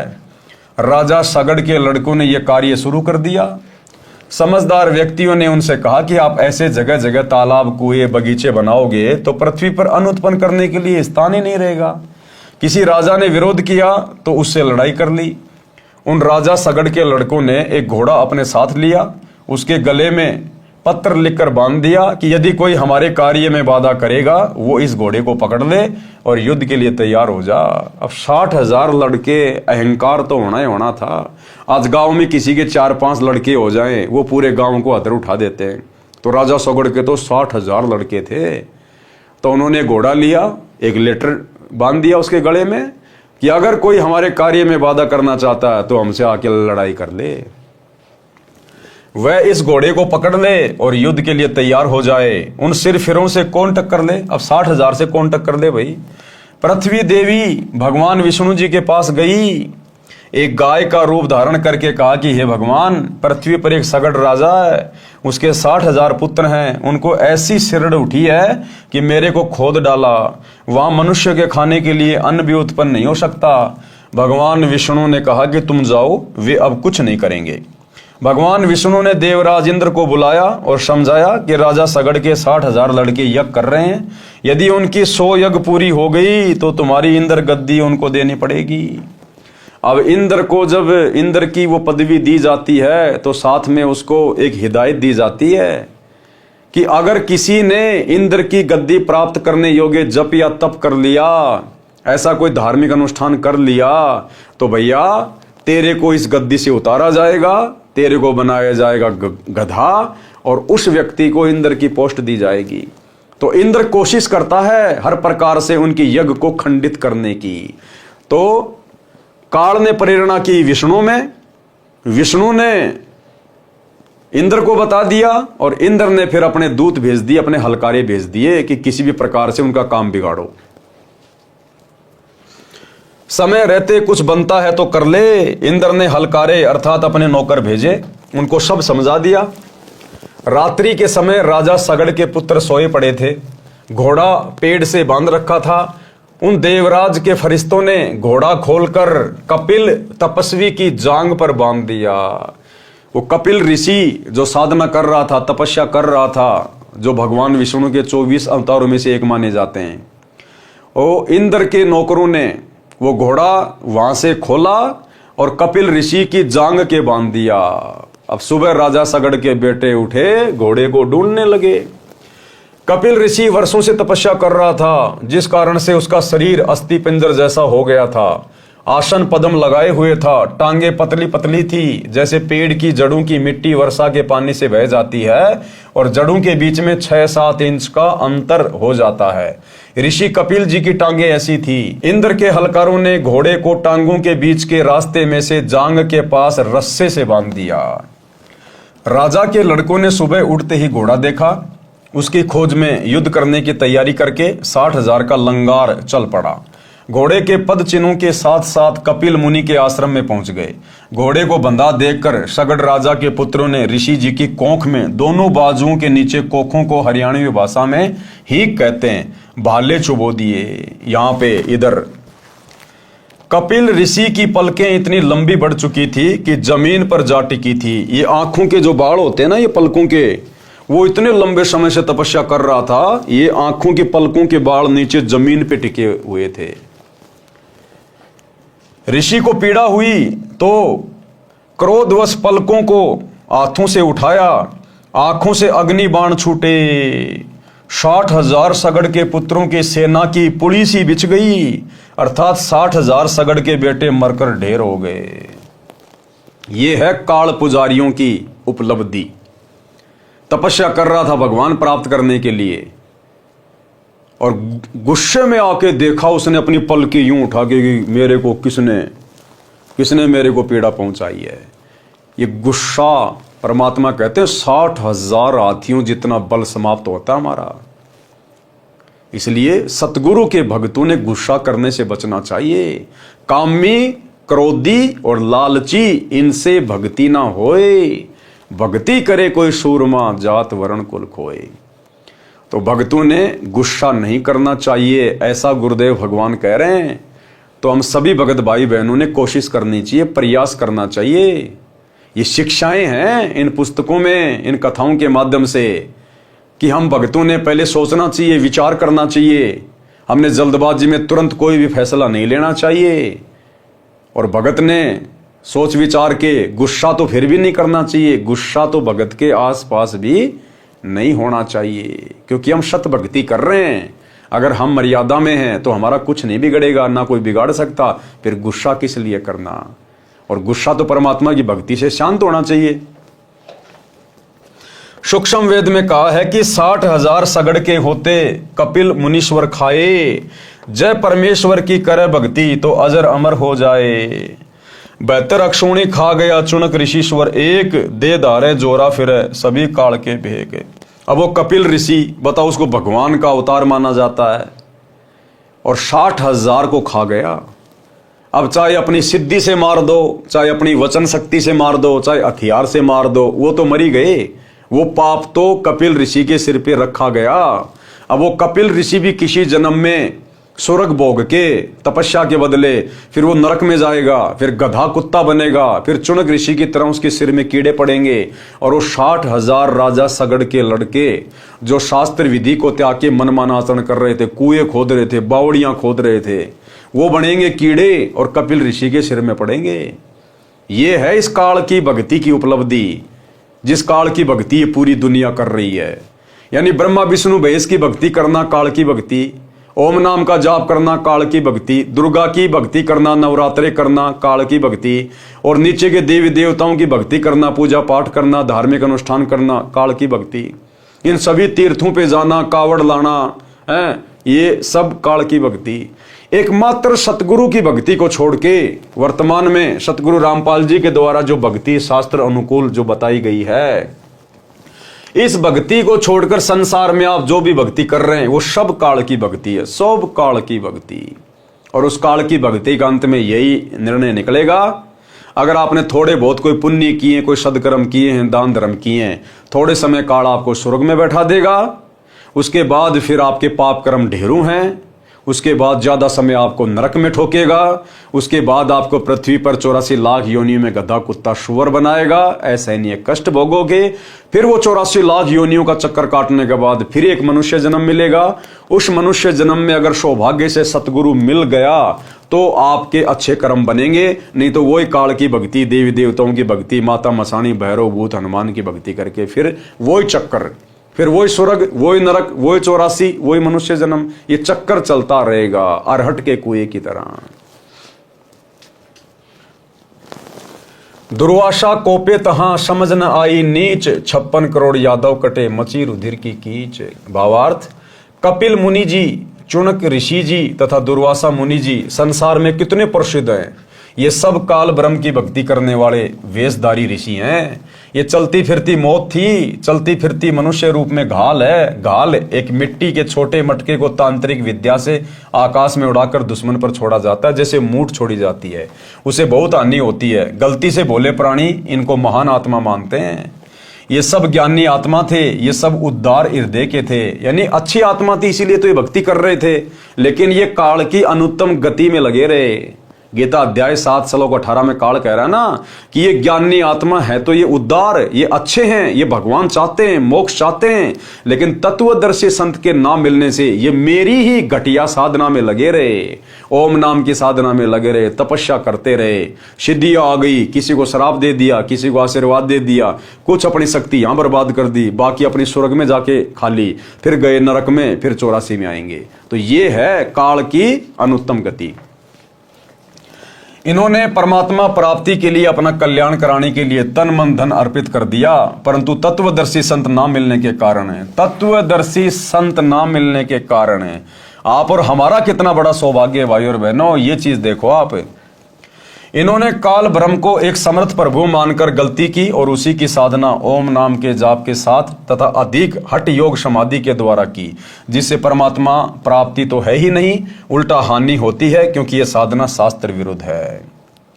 गीता अध्याय 16 श्लोक 23-24 में कहा है कि शास्त्र विधि को त्याग कर जो मनमाना आचरण करते हैं उनकी साधना व्यर्थ है। वे उदार आत्माएं यानी अच्छी आत्माएं इसी कारण काल ब्रह्म की अनुत्तम गति में स्थिर रहे, काल की घटिया साधना में। गीता अध्याय 17 श्लोक 5 और 6 में कहा है कि जो मनुष्य शास्त्र विधि रहित केवल मन कल्पित घोर तप को तपते हैं और दंभ अहंकार से युक्त, कामना आसक्ति अभिमान से युक्त हों। गीता अध्याय 17 श्लोक 5। शरीर में स्थित सर्व कमलों में देव शक्तियों तथा पूर्ण परमात्मा तथा मुझे भी कृष करने वाले अर्थात कष्ट देने वाले अज्ञानियों को तू असुर स्वभाव की जान। गीता अध्याय 17 श्लोक 6। यही प्रमाण गीता अध्याय 16 श्लोक 17 से 20 में भी है। वे अपने आप को श्रेष्ठ मानने वाले घमंडी पुरुष धन और मान के मद से युक्त होकर केवल नाममात्र यज्ञों का पाखंड से शास्त्र विधि रहित पूजन करते हैं। गीता अध्याय 16 श्लोक 17। अहंकार, बल, घमंड, कामना, क्रोध आदि के वश और दूसरों की निंदा करने वाले पुरुष अपने और दूसरों के शरीर में स्थित मुझसे द्वेष करने वाले होते हैं। गीता अध्याय 16 श्लोक 18। उन द्वेष करने वाले पापाचीर, क्रूर कर्मी, जो वचन से करोड़ों व्यक्तियों की हत्या करने वाले, जैसे चुनक ऋषि मानदाता की 72 करोड़ सेना को अपने वचन से मार दिया, दुर्वासा ऋषि 56 करोड़ यादवों को अपने वचन से मार दिया, कपिल मुनि सगड़ के 60,000 लड़कों को मार दिया, और आम व्यक्ति समाज में जो छोटी मोटी भक्ति साधना करता है, मंदिर मस्जिद में जाता है और छोटा सा लड़ाई झगड़ा होता है, पता नहीं क्या क्या उसको श्राप दे देता है, तेरे साथ ये हो जाएगा, तेरा सत्यानाश हो जाएगा, तो वो भी अपनी भक्ति नष्ट ही कर रहा है। तो कहते हैं ऐसे पापाचारी, क्रूर कर्मी, कहते हैं वो तो भयंकर कष्ट को प्राप्त होंगे। उन द्वेष करने वाले पापाचीर, क्रूर कर्मी, जो वचन से करोड़ों व्यक्तियों की हत्या करने वाले नराधमों अर्थात नीच मनुष्यों को मैं संसार में बार बार आसुरी अर्थात राक्षसी योनियों में डालता हूं। अर्थात जो व्यक्ति काल की साधना करेगा, काल से नीचे जितने भी देवी देवता ब्रह्मा विष्णु महेश दुर्गा भैरव भूत हनुमान माई मसाणी सेठ शीतला, कहते हैं जो इनकी भक्ति करेगा, पूजा करेगा, उनको मैं राक्षस की योनियों में डालता हूं, राक्षस की योनियों में। तो सोचो भाई और बहनों, आप क्या कर रहे हो। एकमात्र सतगुरु रामपाल जी की भक्ति है जो हमें मुक्त कर सकती है, इस काल से, जन्म मरण के चक्कर से मुक्त कर सकती है। बाकी इस काल की भक्ति से तो खुद गीता जी कह रही है राक्षस की योनियां प्राप्त करोगे, राक्षस। अब जीते जी राक्षस हैं, ब्रह्मा विष्णु महेश की भक्ति कर रहे हैं, साधना कर रहे हैं, देवी देवताओं की फोटोएं घर में लगी है, मंदिरों में जाते हैं, तीर्थों पे जाते हैं, मंदिरों में जाते हैं, मस्जिदों में जाते हैं, और मांस भी खा रहे हैं, तो राक्षस ही हैं। ये तो राक्षसों का भोजन है, मांस खाना, बकरे मुर्गे झोटे खाना, शराब पीना, ये तो राक्षसों का पेय पदार्थ था, नशा करना। और आज बड़े बड़े अच्छे अच्छे सभ्य इंसान पी रहे हैं, धर्मगुरु पी रहे हैं, खा रहे हैं, माता के नाम पे चढ़ा के बकरा काट रहे हैं, खा रहे हैं उसको प्रसाद समझ के। तो ये तो जीते जी राक्षस है, राक्षस। सोचो बाद में इनकी और क्या दुर्गति होगी काल की भक्ति करने वालों की। दुर्वासा कोपे तहां समझ न आई नीच, 56 करोड़ यादव कटे मची रुधिर की कीच। हे अर्जुन, वे मूर्ख मुझको न प्राप्त होकर ही जन्म जन्म में आसुरी योनियों को प्राप्त होते हैं, उससे भी अति नीच गति को प्राप्त होते हैं, अर्थात घोर नरक में गिरते हैं। गीता अध्याय 17 श्लोक 20। अब देखो गीता जी में कितना निर्णय ज्ञान है, लेकिन सतगुरु रामपाल जी से पहले कोई निकाल के नहीं दे पाया। उपरोक्त परमाणु से सिद्ध हुआ कि गीता अध्याय 7 श्लोक 18 में गीता ज्ञानदाता यानी काल ने अपनी भक्ति से होने वाली गति को भी इसलिए अनुत्तम और घटिया बताया है, और कहा है कि गीता अध्याय 7 श्लोक 18 गीता ज्ञानदाता ने कहा है कि जो चौथी प्रकार के ज्ञानी भगत हैं वे सभी हैं तो उद्धार, क्योंकि परमात्मा प्राप्ति के लिए अपने शरीर के नष्ट होने की भी परवाह नहीं की और हजारों वर्ष भूखे प्यासे साधनारत रहे, परंतु तत्वदर्शी संत न मिलने के कारण ये है भक्ति की जड़, तत्वदर्शी संत। परंतु तत्वदर्शी संत न मिलने के कारण वे सभी मेरी अनुत्तम अर्थात घटिया गति अर्थात ब्रह्म साधना से होने वाले मोक्ष जो ऊपर ऋषियों को हुआ उसमें स्थिर रहे, अर्थात जन्म मरण 84 लाख योनियों के चक्कर वाली गति में रहे। गीता अध्याय 7 श्लोक 18 में कहा हुआ है। निष्कर्ष, चुनक ऋषि, दुर्वासा ऋषि तथा कपिल ऋषि ने जो ओम नाम जाप किया उसकी भक्ति के फलस्वरूप ये कुछ समय ब्रह्मलोक में जाएंगे, वहां भक्ति समाप्त करके फिर पृथ्वी पर राजा बनेंगे, क्योंकि सूक्ष्म वेद में लिखा है तप से राज मिलता है, तप से राज मदमानम, राज्य प्राप्त करके राजा बन के फिर वो अहंकार में फूल जाता है, लाखों लोगों का सत्यानाश कर देता है, कितने लोग मरवा देता है, कितने ही वो दारू के ठेके खुलवाएगा, कितने वो बूचड़ खाने खुलवाएगा, सारे पाप कर्म राजा के सिर पे रखे जाएंगे। तो कहते हैं उस आत्मा ने पिछले जन्म में जो तप किया था उसके बदले फिर वो पृथ्वी पे राजा बनता है, और राजा बनकर फिर वो मान बढ़ाई और अहंकार में फूल जाता है, और जन्म तीसरे शुक्र सवानम, उसके बाद फिर मरने के बाद गधा और कुत्ता भी बनेगा। फिर कुत्ता गधा बनेंगे, फिर नरक जाएंगे। जब कुत्ते बनेंगे तब इनके सिर में कीड़े पड़ेंगे। जो व्यक्ति इनके श्राप से मरे थे, चुनक ऋषि के श्राप से, दुर्वासा के श्राप से, फिर ये ऋषि जन क्या बनेंगे? कुत्ते बनेंगे फिर ये, और इनके सिर में कीड़े पड़ेंगे। वो 56 करोड़ यादव जो मरे थे वो कीड़े बन के दुर्वासा ऋषि जब कुत्ते की योनि प्राप्त करेगा उसके सिर में पड़ेंगे और अपना बदला लेंगे। उनका पाप इनको भोगना पड़ेगा, कीड़े इनका मांस चुन चुन कर खाएंगे। इसलिए गीता में भी ऐसे साधकों के विषय में बताया है, वो आप जी ने ऊपर पढ़ लिया। उपरोक्त कथाओं का सारांश अब गुरुदेव भगवान कह रहे हैं, इन कथाओं का निष्कर्ष क्या है? नंबर 1, ब्रह्म साधना यानी काल की साधना अनुत्तम यानी घटिया है। जब काल की साधना जो सबसे ऊपर है 21 ब्रह्मांड में, काल से नीचे दुर्गा, दुर्गा से नीचे ब्रह्मा विष्णु महेश, ब्रह्मा विष्णु महेश से नीचे ये इंद्र, इंद्र से नीचे 33 करोड़ देवी देवता, 33 करोड़ देवी देवताओं से नीचे 88,000 ऋषि, फिर ये ब्राह्मण वगैरह, फिर आम व्यक्ति, फिर ये माता मसाणी, भैरव, भूत, सेडला फेडला, पता नहीं क्या क्या, फिर ये बड़ पीपल, घास वास। तो जब ब्रह्म जो सबसे ऊपर है, जब उसकी साधना भी घटिया है, अनुत्तम है, 2 कोडी की नहीं है, अंत में गधा बना के छोड़ेगी, तो बताओ फिर नीचे किसकी भक्ति करके हम मोक्ष प्राप्त करेंगे? तो क्या कहा जा रहा है? ब्रह्म साधना अनुत्तम यानी घटिया है। नंबर 2, 3 ताप को श्री कृष्ण जी भी समाप्त नहीं कर सके। श्राप देना 3 ताप में आता है। दुर्वासा के श्राप के शिकार स्वयं श्री कृष्ण सहित सर्व यादव भी हो गए।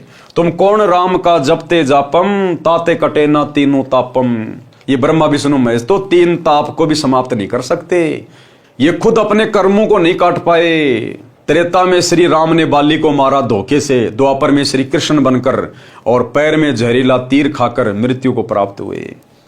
दुर्वासा ऋषि ने श्राप दिया, ये 3 ताप में आता है श्राप देना।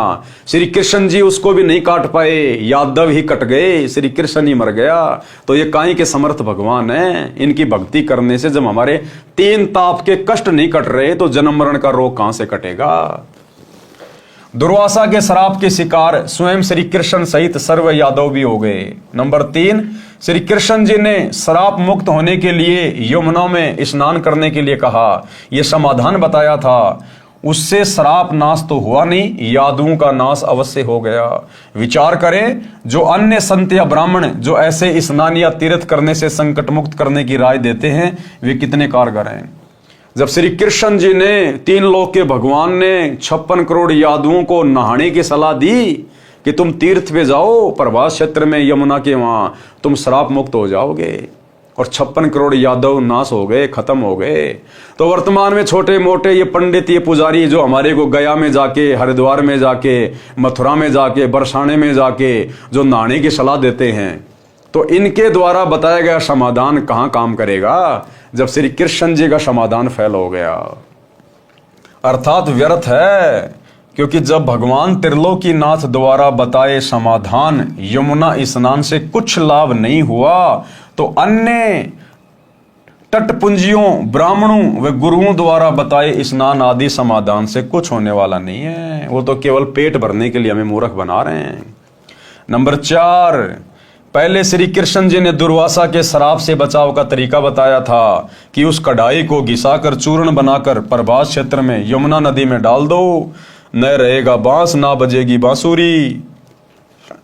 बांस भी रह गया और 56 करोड़ यादवों की बांसुरी भी बज गई, यानी सबका सत्यानाश हो गया। श्री कृष्ण जी का समाधान कोई काम नहीं आया।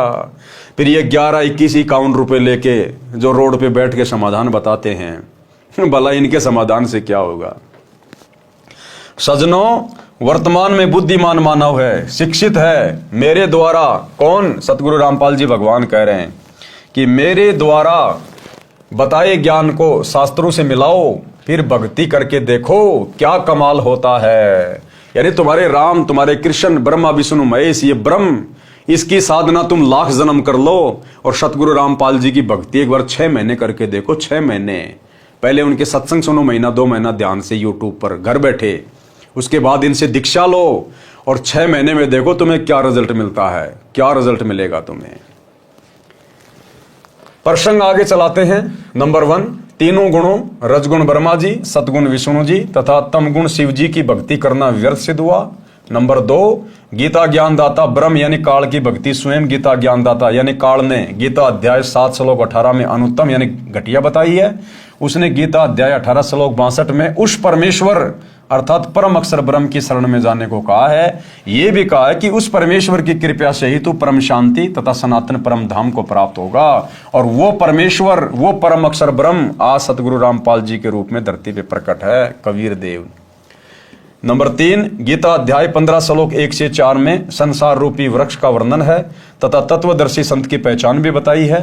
संसार रूपी वृक्ष के सब हिस्से, जड़े, मूल कौन परमेश्वर है, तना कौन प्रभु है, डार कौन प्रभु है, शाखाएं कौन कौन देवता हैं, पात्र रूप संसार बताया है। इसी अध्याय 15 श्लोक 16 में स्पष्ट किया है कि नंबर 1, क्षर पुरुष ये 21 ब्रह्मांड का प्रभु है यानी काल है।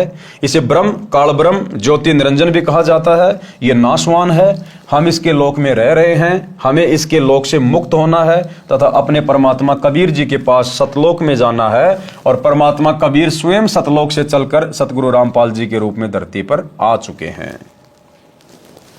नंबर 2, अक्षर पुरुष ये 7 संग ब्रह्मांडों का प्रभु है, ये भी नाशवान है।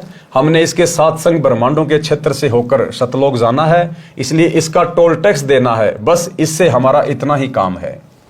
गीता अध्याय 15 श्लोक 17 में कहा है कि उत्तम पुरुष तु अन्य परमात्मा इति उदारते ये लोग तरम अवश्य विवर्ती अवय ईश्वर है। सरलार्थ, गीता अध्याय 15 श्लोक 16 में कहे 2 पुरुष, एक क्षर पुरुष दूसरा अक्षर पुरुष है, इन दोनों से अन्य है उत्तम पुरुष अर्थात पुरुषोत्तम।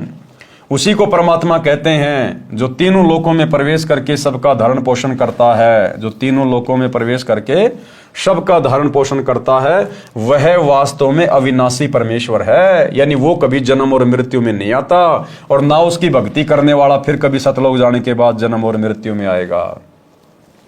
गीता अध्याय 15 श्लोक 17, गीता अध्याय 3 श्लोक 14 और 15 में भी स्पष्ट किया है कि सर्वगतम ब्रह्म अर्थात सर्वव्यापी परमात्मा वासुदेव जो सच्चिदानंद घन ब्रह्म है उसे वासुदेव भी कहते हैं, जिसके विषय में गीता अध्याय 7 श्लोक 19 में कहा है वही सदा यज्ञों अर्थात धार्मिक अनुष्ठानों में प्रतिष्ठित है अर्थात इष्ट रूप में पूज्य है।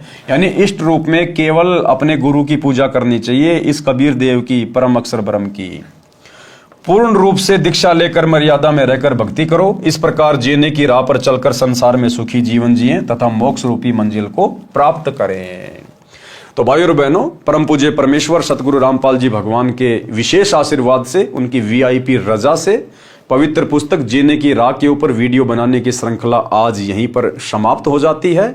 इसके बाद गुरुदेव ने भक्ति और मर्यादाओं को लेकर कुछ बातें लिखी हैं कि यदि आपने शरण में आकर भक्ति करनी है तो आपने कुछ मर्यादाओं का आजीवन पालन करना पड़ेगा। वो मर्यादाएं क्या हैं, वो नियम क्या हैं जिनको निभाकर ही हम सतगुरु की भक्ति को सफल कर सकते हैं। तो जीने की राह पुस्तक का जो सरलार था वो कंप्लीट हुआ, खत्म हुआ। इसके लिए हम गुरुदेव भगवान का अनंत कोटि बार दंडवत धन्यवाद करते हैं। और कल के वीडियो में आपको भक्ति और मर्यादाओं के विषय में विस्तार से बताया जाएगा, समझाया जाएगा। ये मर्यादा आप और हमारे लिए भी बहुत आवश्यक है, जिन्होंने उपदेश ले लिया उनके लिए भी बहुत आवश्यक हैं। तो एक बार इसी बहाने हम सभी भगत भाई बहनों को भी मर्यादाओं के विषय में पता चलेगा, ताकि हम आगे कोई गलती ना कर बैठें। और जो भाई बहन सतगुरु रामपाल जी से उपदेश लेना चाहते हैं, उनके सत्संग सुन रहे हैं, पुस्तकें पढ़ रहे हैं, तो उनको किन किन मर्यादाओं का पालन करना पड़ेगा, उनको भी इन बातों का पता चलेगा। तो कल रात्रि 8 बजे सभी भगत भाई बहन फिर से लाइव जुड़िएगा। तब तक गुरुदेव भगवान हम सबको आज्ञा दे, इजाजत दे, सद्बुद्धि दे, आशीर्वाद दे। बंदी छोड़ सतगुरु रामपाल जी भगवान की जय हो।